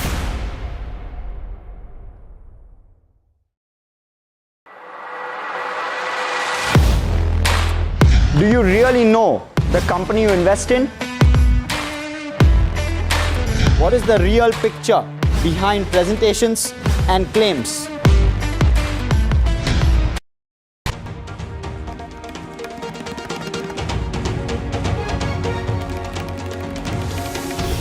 Good evening. Welcome to Left, Right and Centre. I'm Vishnu Shom. On the program this evening, a week after AI 171 went down, a handful of Air India pilots, all trainers on the Dreamliner aircraft, went to their full access simulator in Mumbai. Their goal, to recreate a host of scenarios of the final moments of the flight. Remember, 260 people lost their lives. They looked at everything from electrical failures to improper flap settings to basic pilot error. In all cases, the 787 flew out on a single engine. Therefore, if this was a dual engine failure, utterly unprecedented on this type, what caused it? The preliminary report is out next week. I'll be bringing you a special report in this program. Next up on the program, on Wednesday, China declared that the Dalai Lama's reincarnation requires approval from the central government following the exiled Tibetan spiritual leader's announcement that he would have a successor after his death. The Dalai Lama, who turns 90 this week, has been in exile in India since 1959, when Chinese forces suppressed an uprising in Lhasa, Tibet's capital. He affirmed today that the 600-year-old tradition would persist of having a Dalai Lama, alleviating fears among many Tibetans about a future without a central spiritual and political figure. On the show this evening, a very special guest, Lobsang Sangye, lecturer at Harvard and a former president of the Tibetan government in exile. And finally, at 10:30 this evening, Shivaru and I are joined in the studio by John Spencer, the war scholar. We talk about Op Sindoor and how that has redefined conflict in the subcontinent. But first on to this exclusive report. Exactly 1 week after AI 171 went down, a crash in which 260 people lost their lives, a group of trainer pilots of Air India, there's some of the senior-most pilots on the Dreamliner aircraft, went to Air India's simulators in Mumbai to try and recreate the final moments of the crash. These were some of the key points that they were looking at. Well, what we have over here is an actual animated replica, digital replica of the Boeing 787 Dreamliner.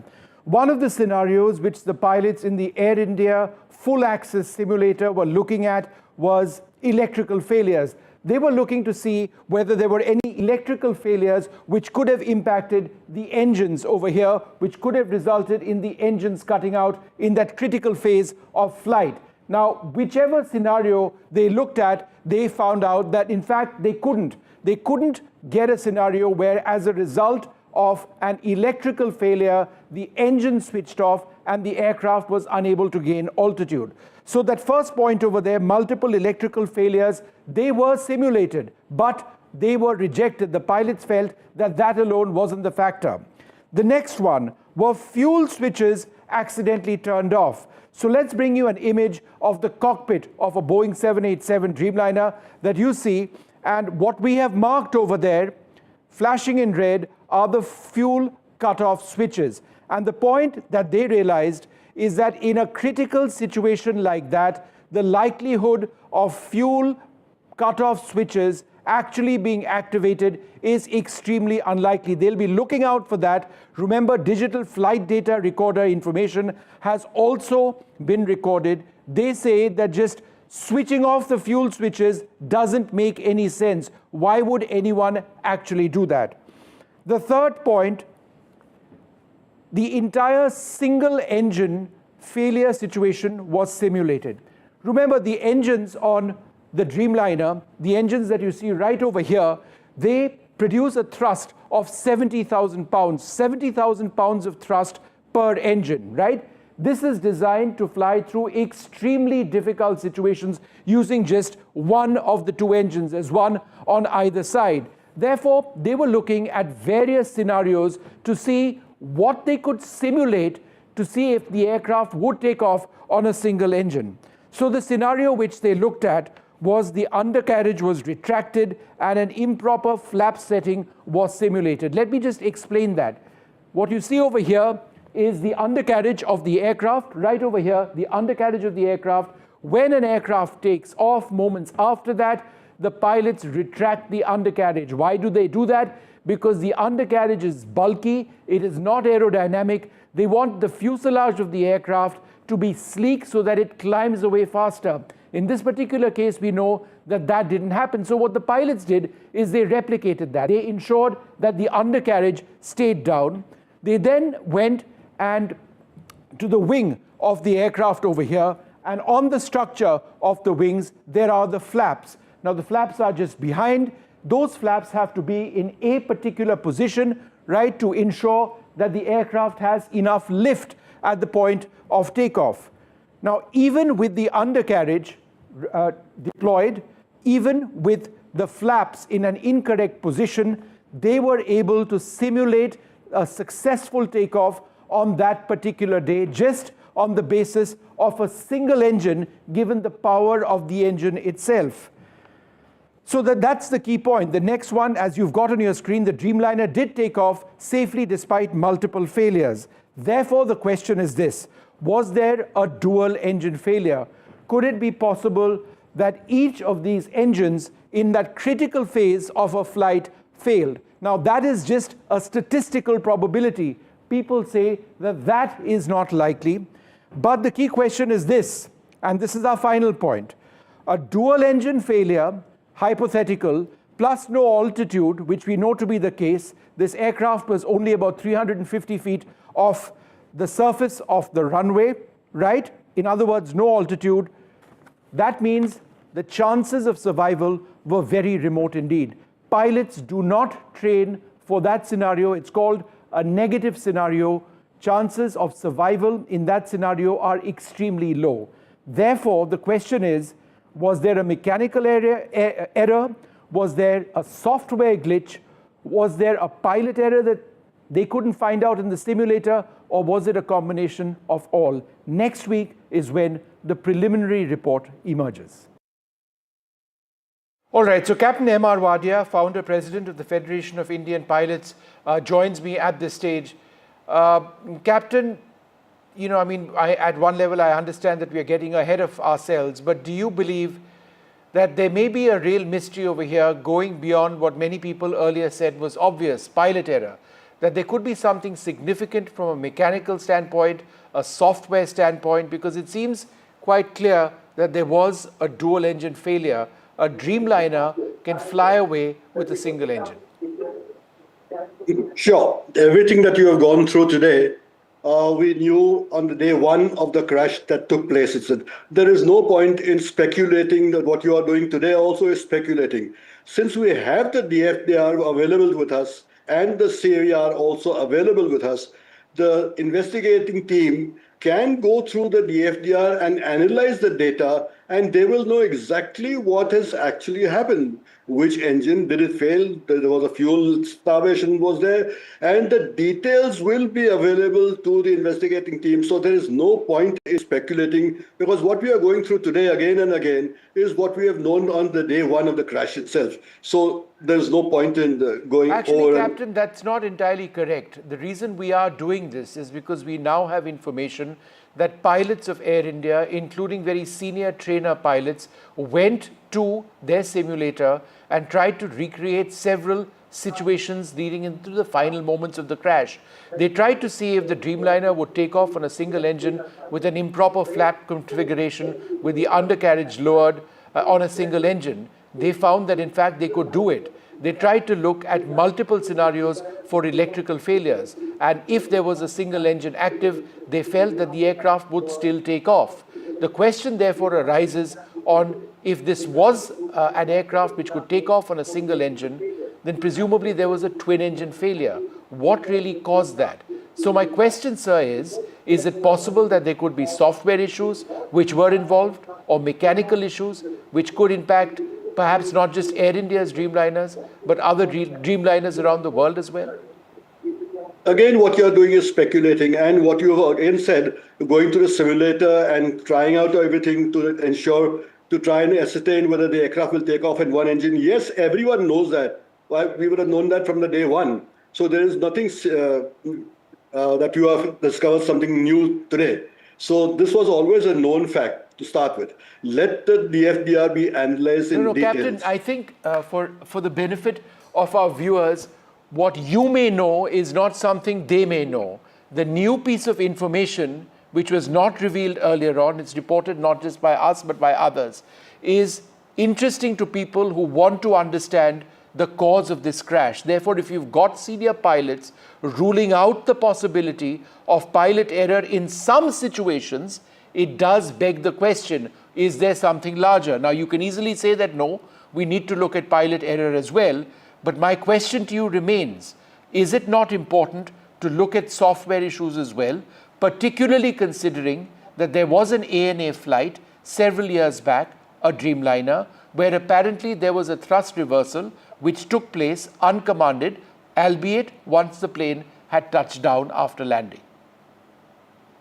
Sure. All these issues are always been known, and every pilot and even the public would know that the powerful engine like this Dreamliner will be able to take off. And if you are studying various scenarios, yes, almost everything is possible. If you say, was a fuel starvation, is it possible? Yes. Did the pilots make a mistake? Is it possible? Yes. Was it sabotage? Is it possible? I said yes. Anything is possible. So let the details, facts come out from the DFDR, and let the facts speak for themselves, and not doing speculation and just going on to the simulator and assessing whether the aircraft will perform the way it is known to have performed, as you informed the public. It would perform the same way as you have said. And so there's nothing unusual about it. So let the DFDR give the details first to start with. Secondly, I'd just like to mention, since there is a lot of controversy about the DGCA asking that there are no inspectors, there are no senior pilots who are in charge of Air India, there's no observation. That is a very critical issue and not been an issue today. It's been from the very beginning. It's a matter of education. Now, education in aviation is a very important aspect. That is why many years back, more than 25 years back, we started an Institute of Aviation and Aviation Safety, which we've affiliated to the Bombay University, giving BSc degrees to pilots. And we also wanted to have an MBA in aviation to have pilots trained in management. That otherwise, almost all the pilots who come to do the training, after 200 hours of flying, they are taught how to fly an aircraft, they're going through a simulator, etc. And then there's very little. I'll ask a simple question. Everyone teaches a pilot how to fly an aircraft, how to be a good pilot. Who teaches them how to become a good commander? For that, you require additional training. You require MBA in aviation. No, but sir, is there anything to suggest that the pilots on this aircraft were inexperienced, or the captain flying was not an experienced commander? Because his record seems to suggest otherwise. Absolutely, you're absolutely right. And in this specific case, there is no question of MBA or management involved at all to start with.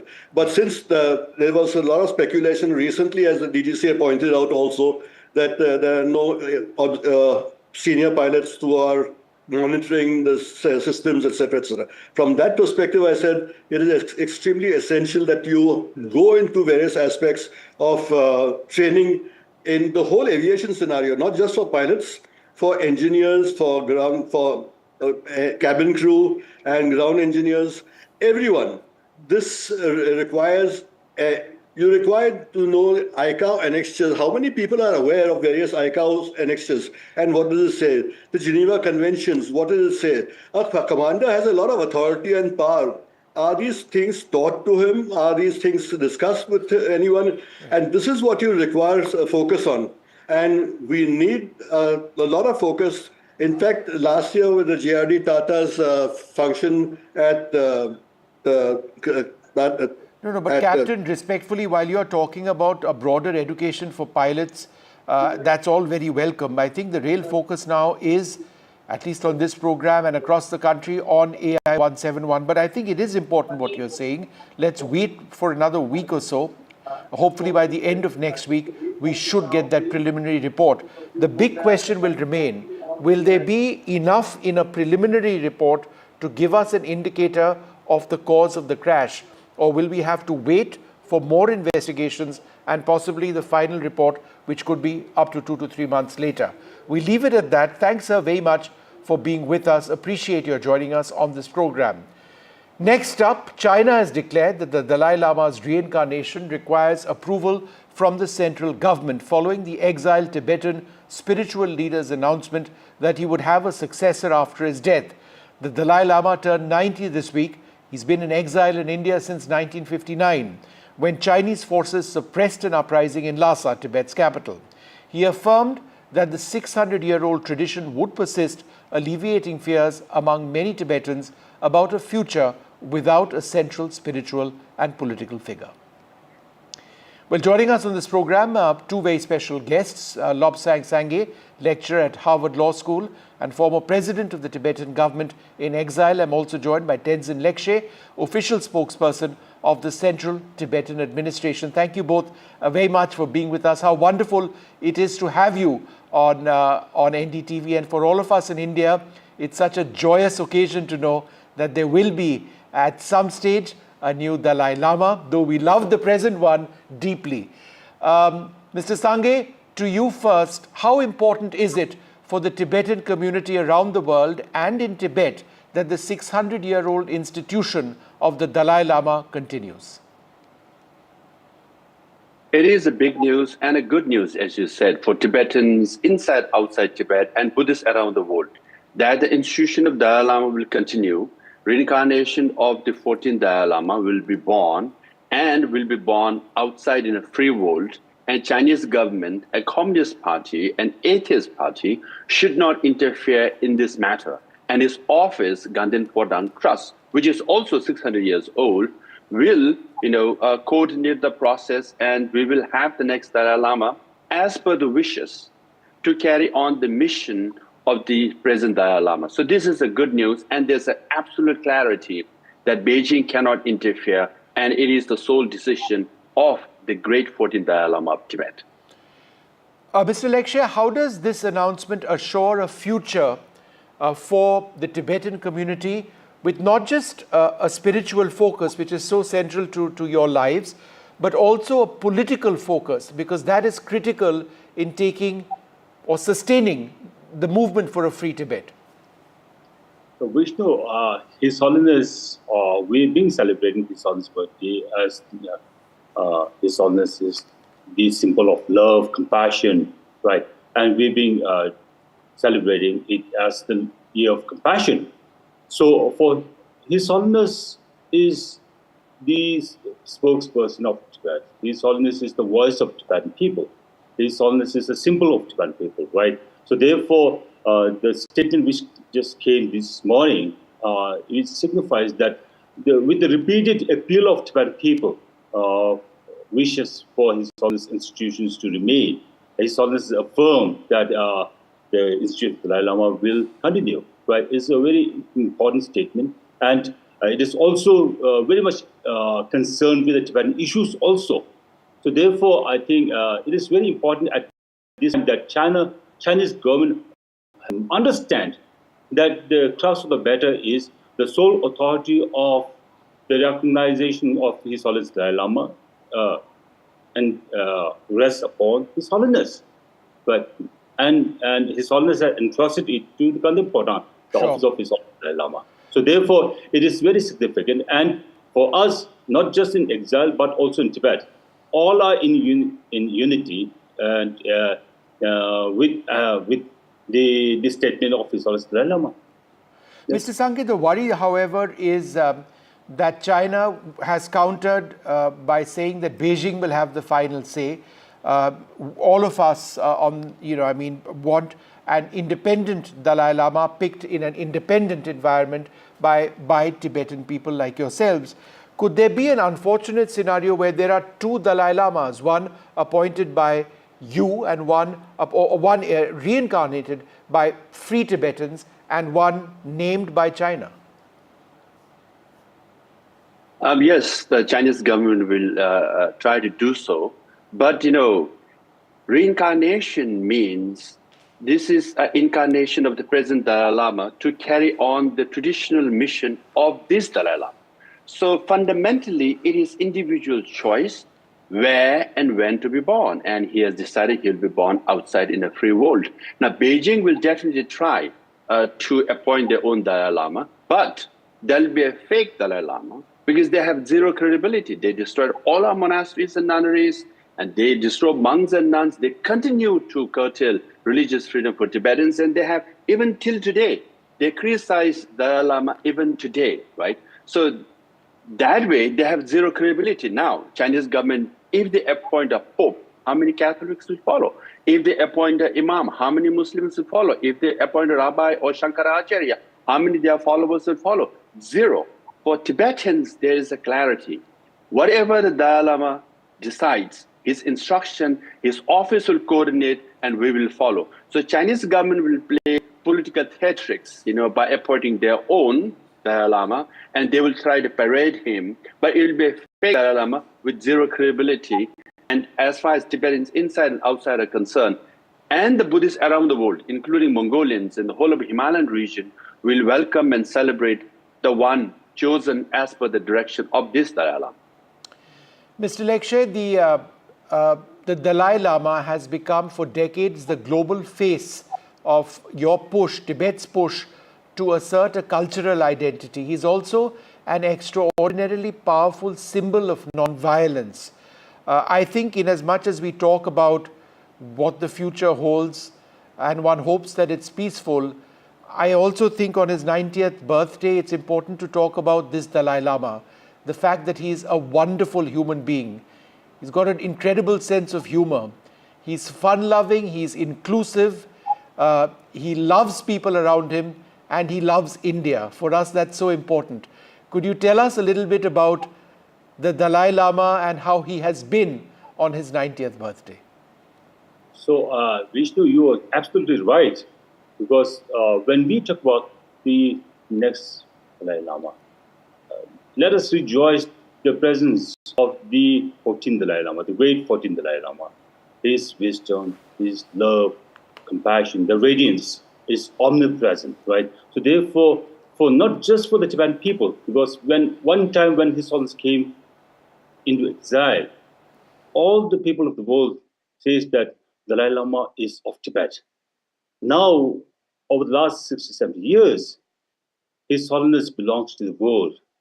His Holiness, whatever His Holiness has been speaking about, right, talking about and embracing is love for all the humanities, right? So there is no, is a boundless. His love is boundless. And even when you look at the present today's statement, His Holiness has clearly mentioned that even the appeal has also come from China, the Chinese people. And the Chinese people also has revered His Holiness as the leader, spiritual leader, and request for His Holiness institutions to remain. So it is not just for the Tibetan people. Now it's everywhere. So we have to rejoice the presence of the great 14th Dalai Lama and spread his message of Vishnu, love. if I may add. Go ahead, Mr. Sangye. You know, like Buddha came to this world 2,500 years ago, and Buddhism has spread all over the world, even though Buddha was born in Lumbini and did not travel outside of India. But Buddhism and his teaching has prevailed all over the world. Similarly, the great 14th Dalai Lama of Tibet is, you know, his legacy will live on forever, for hundreds and thousands of years to come. We are very fortunate. He is the face of Tibetan civilization, Tibetan identity, Tibetan freedom movement, but also he is the, you know, Buddha of compassion, manifestation of compassion for Buddhists around the world. So that way, you know, he is a person who got 150 awards. He has published more than, you know, 100 books, and he has traveled around 62 countries around the world. That way, I think the preciousness and the value, the sacredness of his teaching will live on. That way, we are very, very proud to have him and join him in celebrating his 90th birthday. So that's why we call him the great 14th Dalai Lama of Tibet. I think he's a symbol of compassion, not just for Buddhists, but for people and civilizations around the world, irrespective of religion. But Mr. Sangye, a final question to you. Would you agree that the eventual successor to His Holiness, given the charisma and the international appeal of this Dalai Lama, any successor will have an extraordinary challenge ahead of them in keeping your movement, which is essentially for the future of Tibet, alive? Wouldn't that be a huge challenge? Yes, on the one hand, yes, there will be a challenge for sure. But if you study all the 14 Dalai Lamas, each one have contributed in their own ways. You know, we call fifth the great 14 Dalai Lama. Sixth, who was in fact born in Tawang in India, happened to be a great poet. And 13th Dalai Lama was great Dalai Lama. His foreign policy and the way he united Tibet is also an extraordinary. So 14th Dalai Lama has contributed in his own way. So if you look at the successes of the last 14 Dalai Lamas, except for the three who died very young because Chinese interfered in during Qing dynasty, we have a very success rate, you know, very high success rate. So we are very hopeful, like the great 14th Dalai Lama, 15th Dalai Lama will come and carry on the great legacy of this Dalai Lama and lead the Tibetan movement for years to come. And finally, we will be able to return to Tibet during this Dalai Lama's time, if not definitely during next Dalai Lama's time. So our movement will continue, and for Buddhists and peace-loving people around the world, his vision and legacy will continue. Well, we hope that there is a date and a time when you can all go back to your land. But as long as you are in our land, you are always going to be our brothers and welcome guests, and very much a part of what we are. Thank you so much, Vishnu. Thank you both very much for being with us. It's time for us to take a short break. Coming up after that, a very special interview. We've got John Spencer with us. Shivarood and I interview him. He's one of the world's foremost war scholars. He's studied Op Sindhu very, very closely. Do join us for this very special conversation coming up.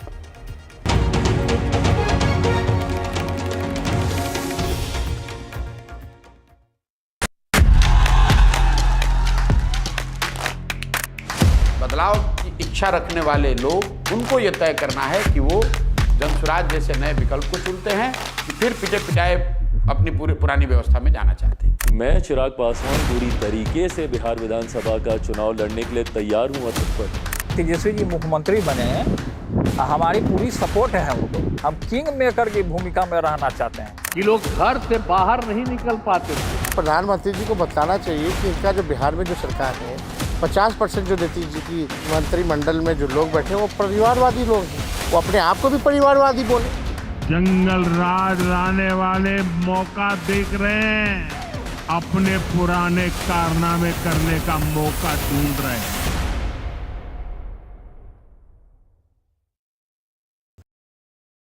I've been reporting on all issues big and small from Andhra Pradesh, Telangana, rest of South India, bringing you all the action, all that you need to know, all that you want to know. The energy of Maximum City is infectious. I'm bringing that energy in our news coverage from financial capital Mumbai. Covering from the southernmost part of India over the last 23 years, I bring in-depth and 360-degree coverage from the Dravidian heartland. The land of Mishti, also known for its bitter politics. I have seen much water flow under the Howrah Bridge, covering Bengal in all its vivid colors. India's IT capital is always bustling, a city full of startups, stories and surprises. And I keep you ahead on all the Bengaluru buzz.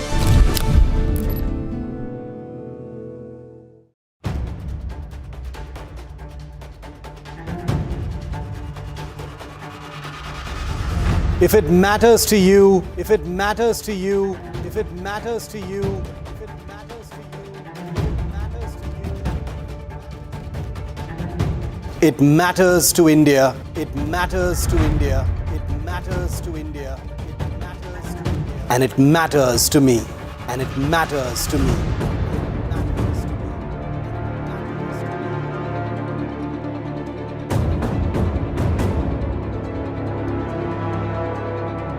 India Matters with Shivakumar, only on NDTV 24/7.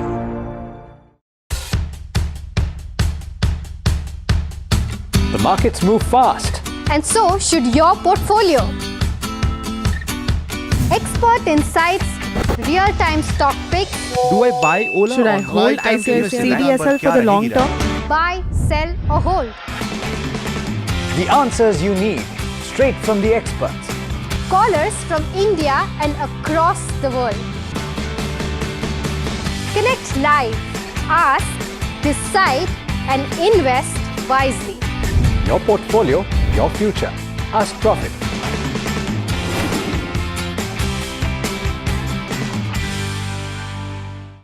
Is your business future ready?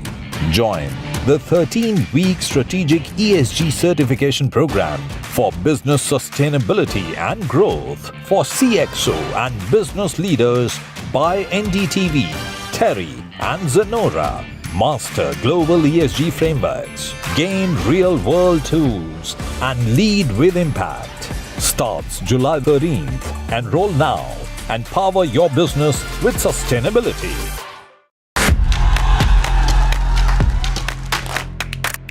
बदलाव की इच्छा रखने वाले लोग, उनको ये तय करना है कि वो जनसुराज जैसे नए विकल्प को चुनते हैं कि फिर पिटे पिटाए अपनी पुरानी व्यवस्था में जाना चाहते हैं। मैं चिराग पासवान पूरी तरीके से बिहार विधानसभा का चुनाव लड़ने के लिए तैयार हूँ और तत्पर।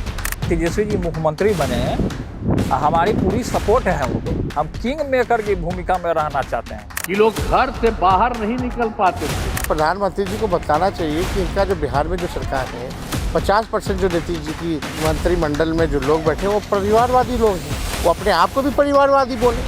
जंगल राज लाने वाले मौका देख रहे हैं, अपने पुराने कारनामे करने का मौका ढूंढ रहे हैं।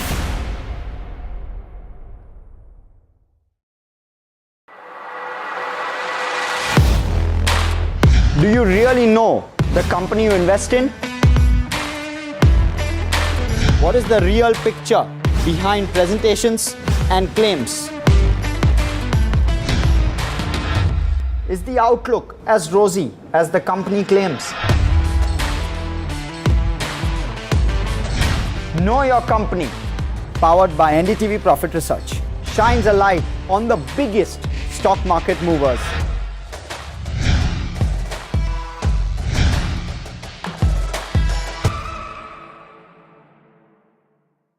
I've been reporting on all issues big and small from Andhra Pradesh, Telangana, rest of South India, bringing you all the action, all that you need to know, all that you want to know. The energy of maximum city is infectious. I'm bringing that energy in our news coverage from financial capital Mumbai. Covering from the southernmost part of India.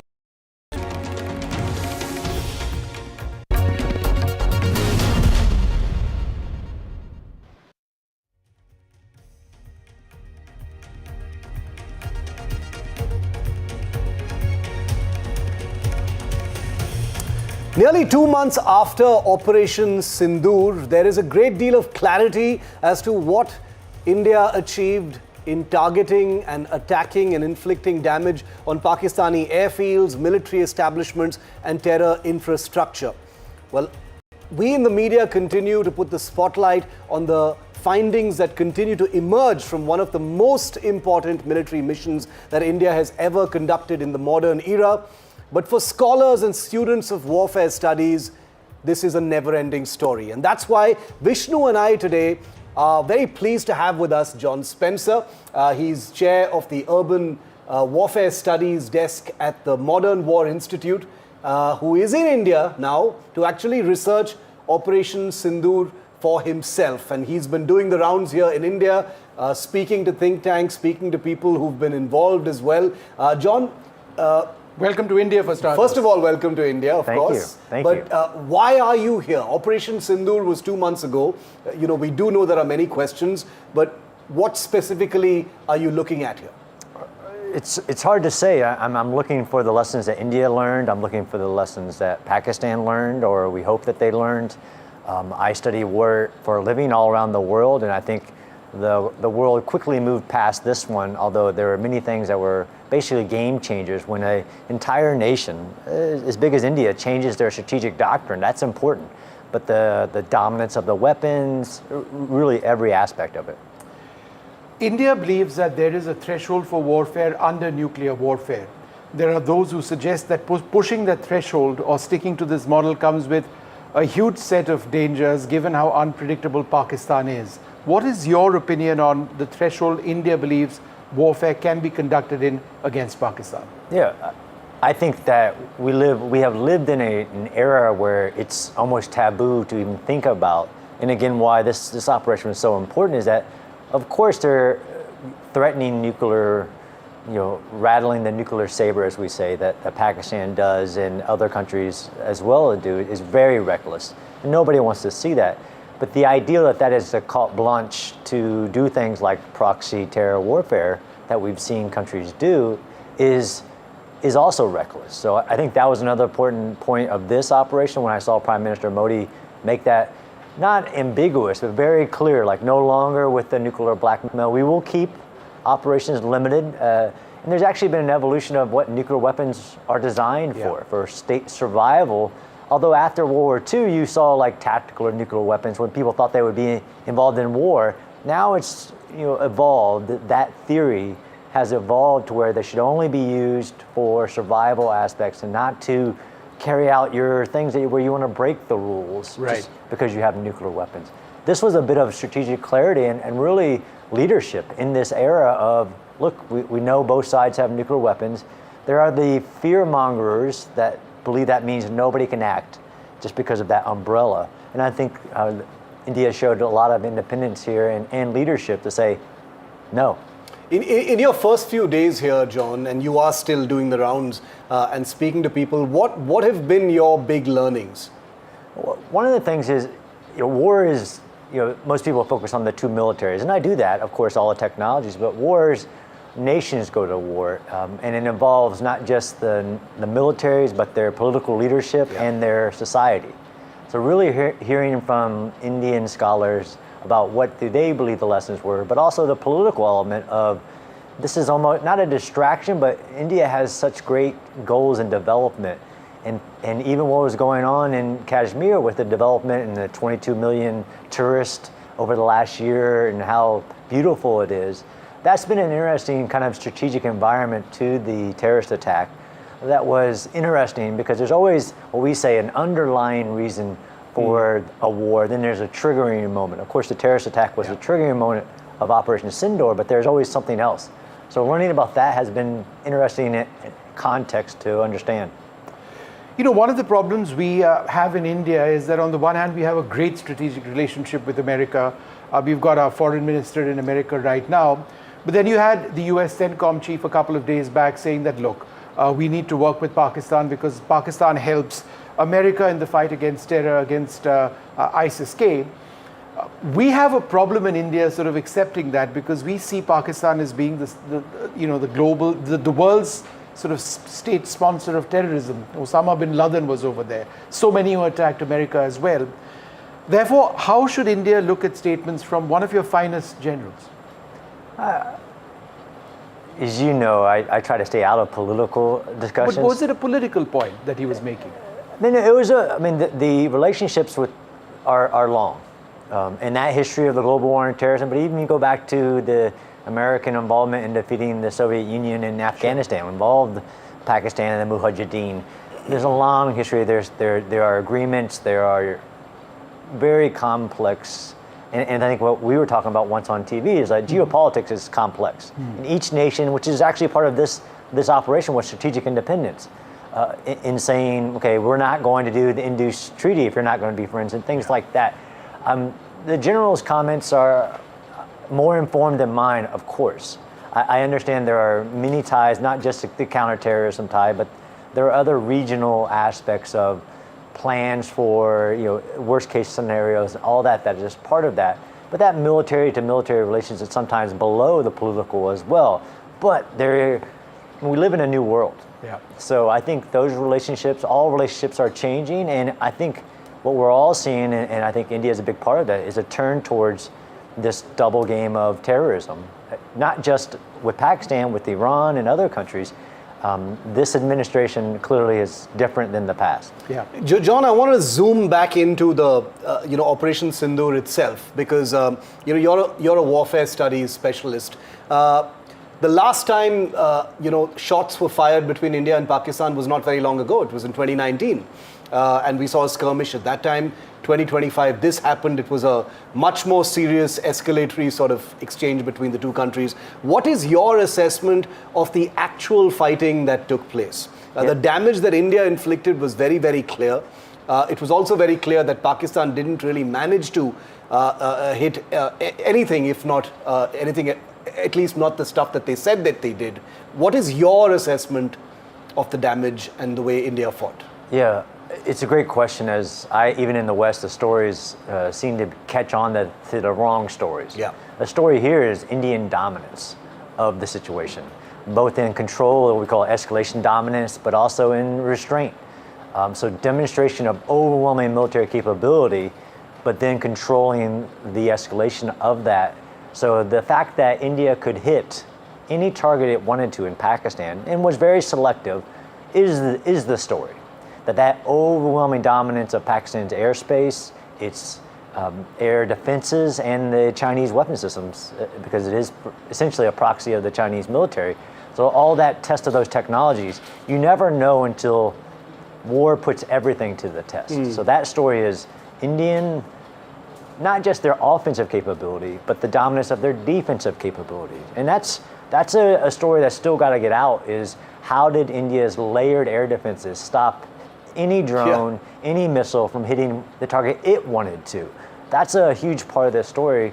So it's just dominance, which is important in war. And I don't believe in that there's a bloodless war, that there should be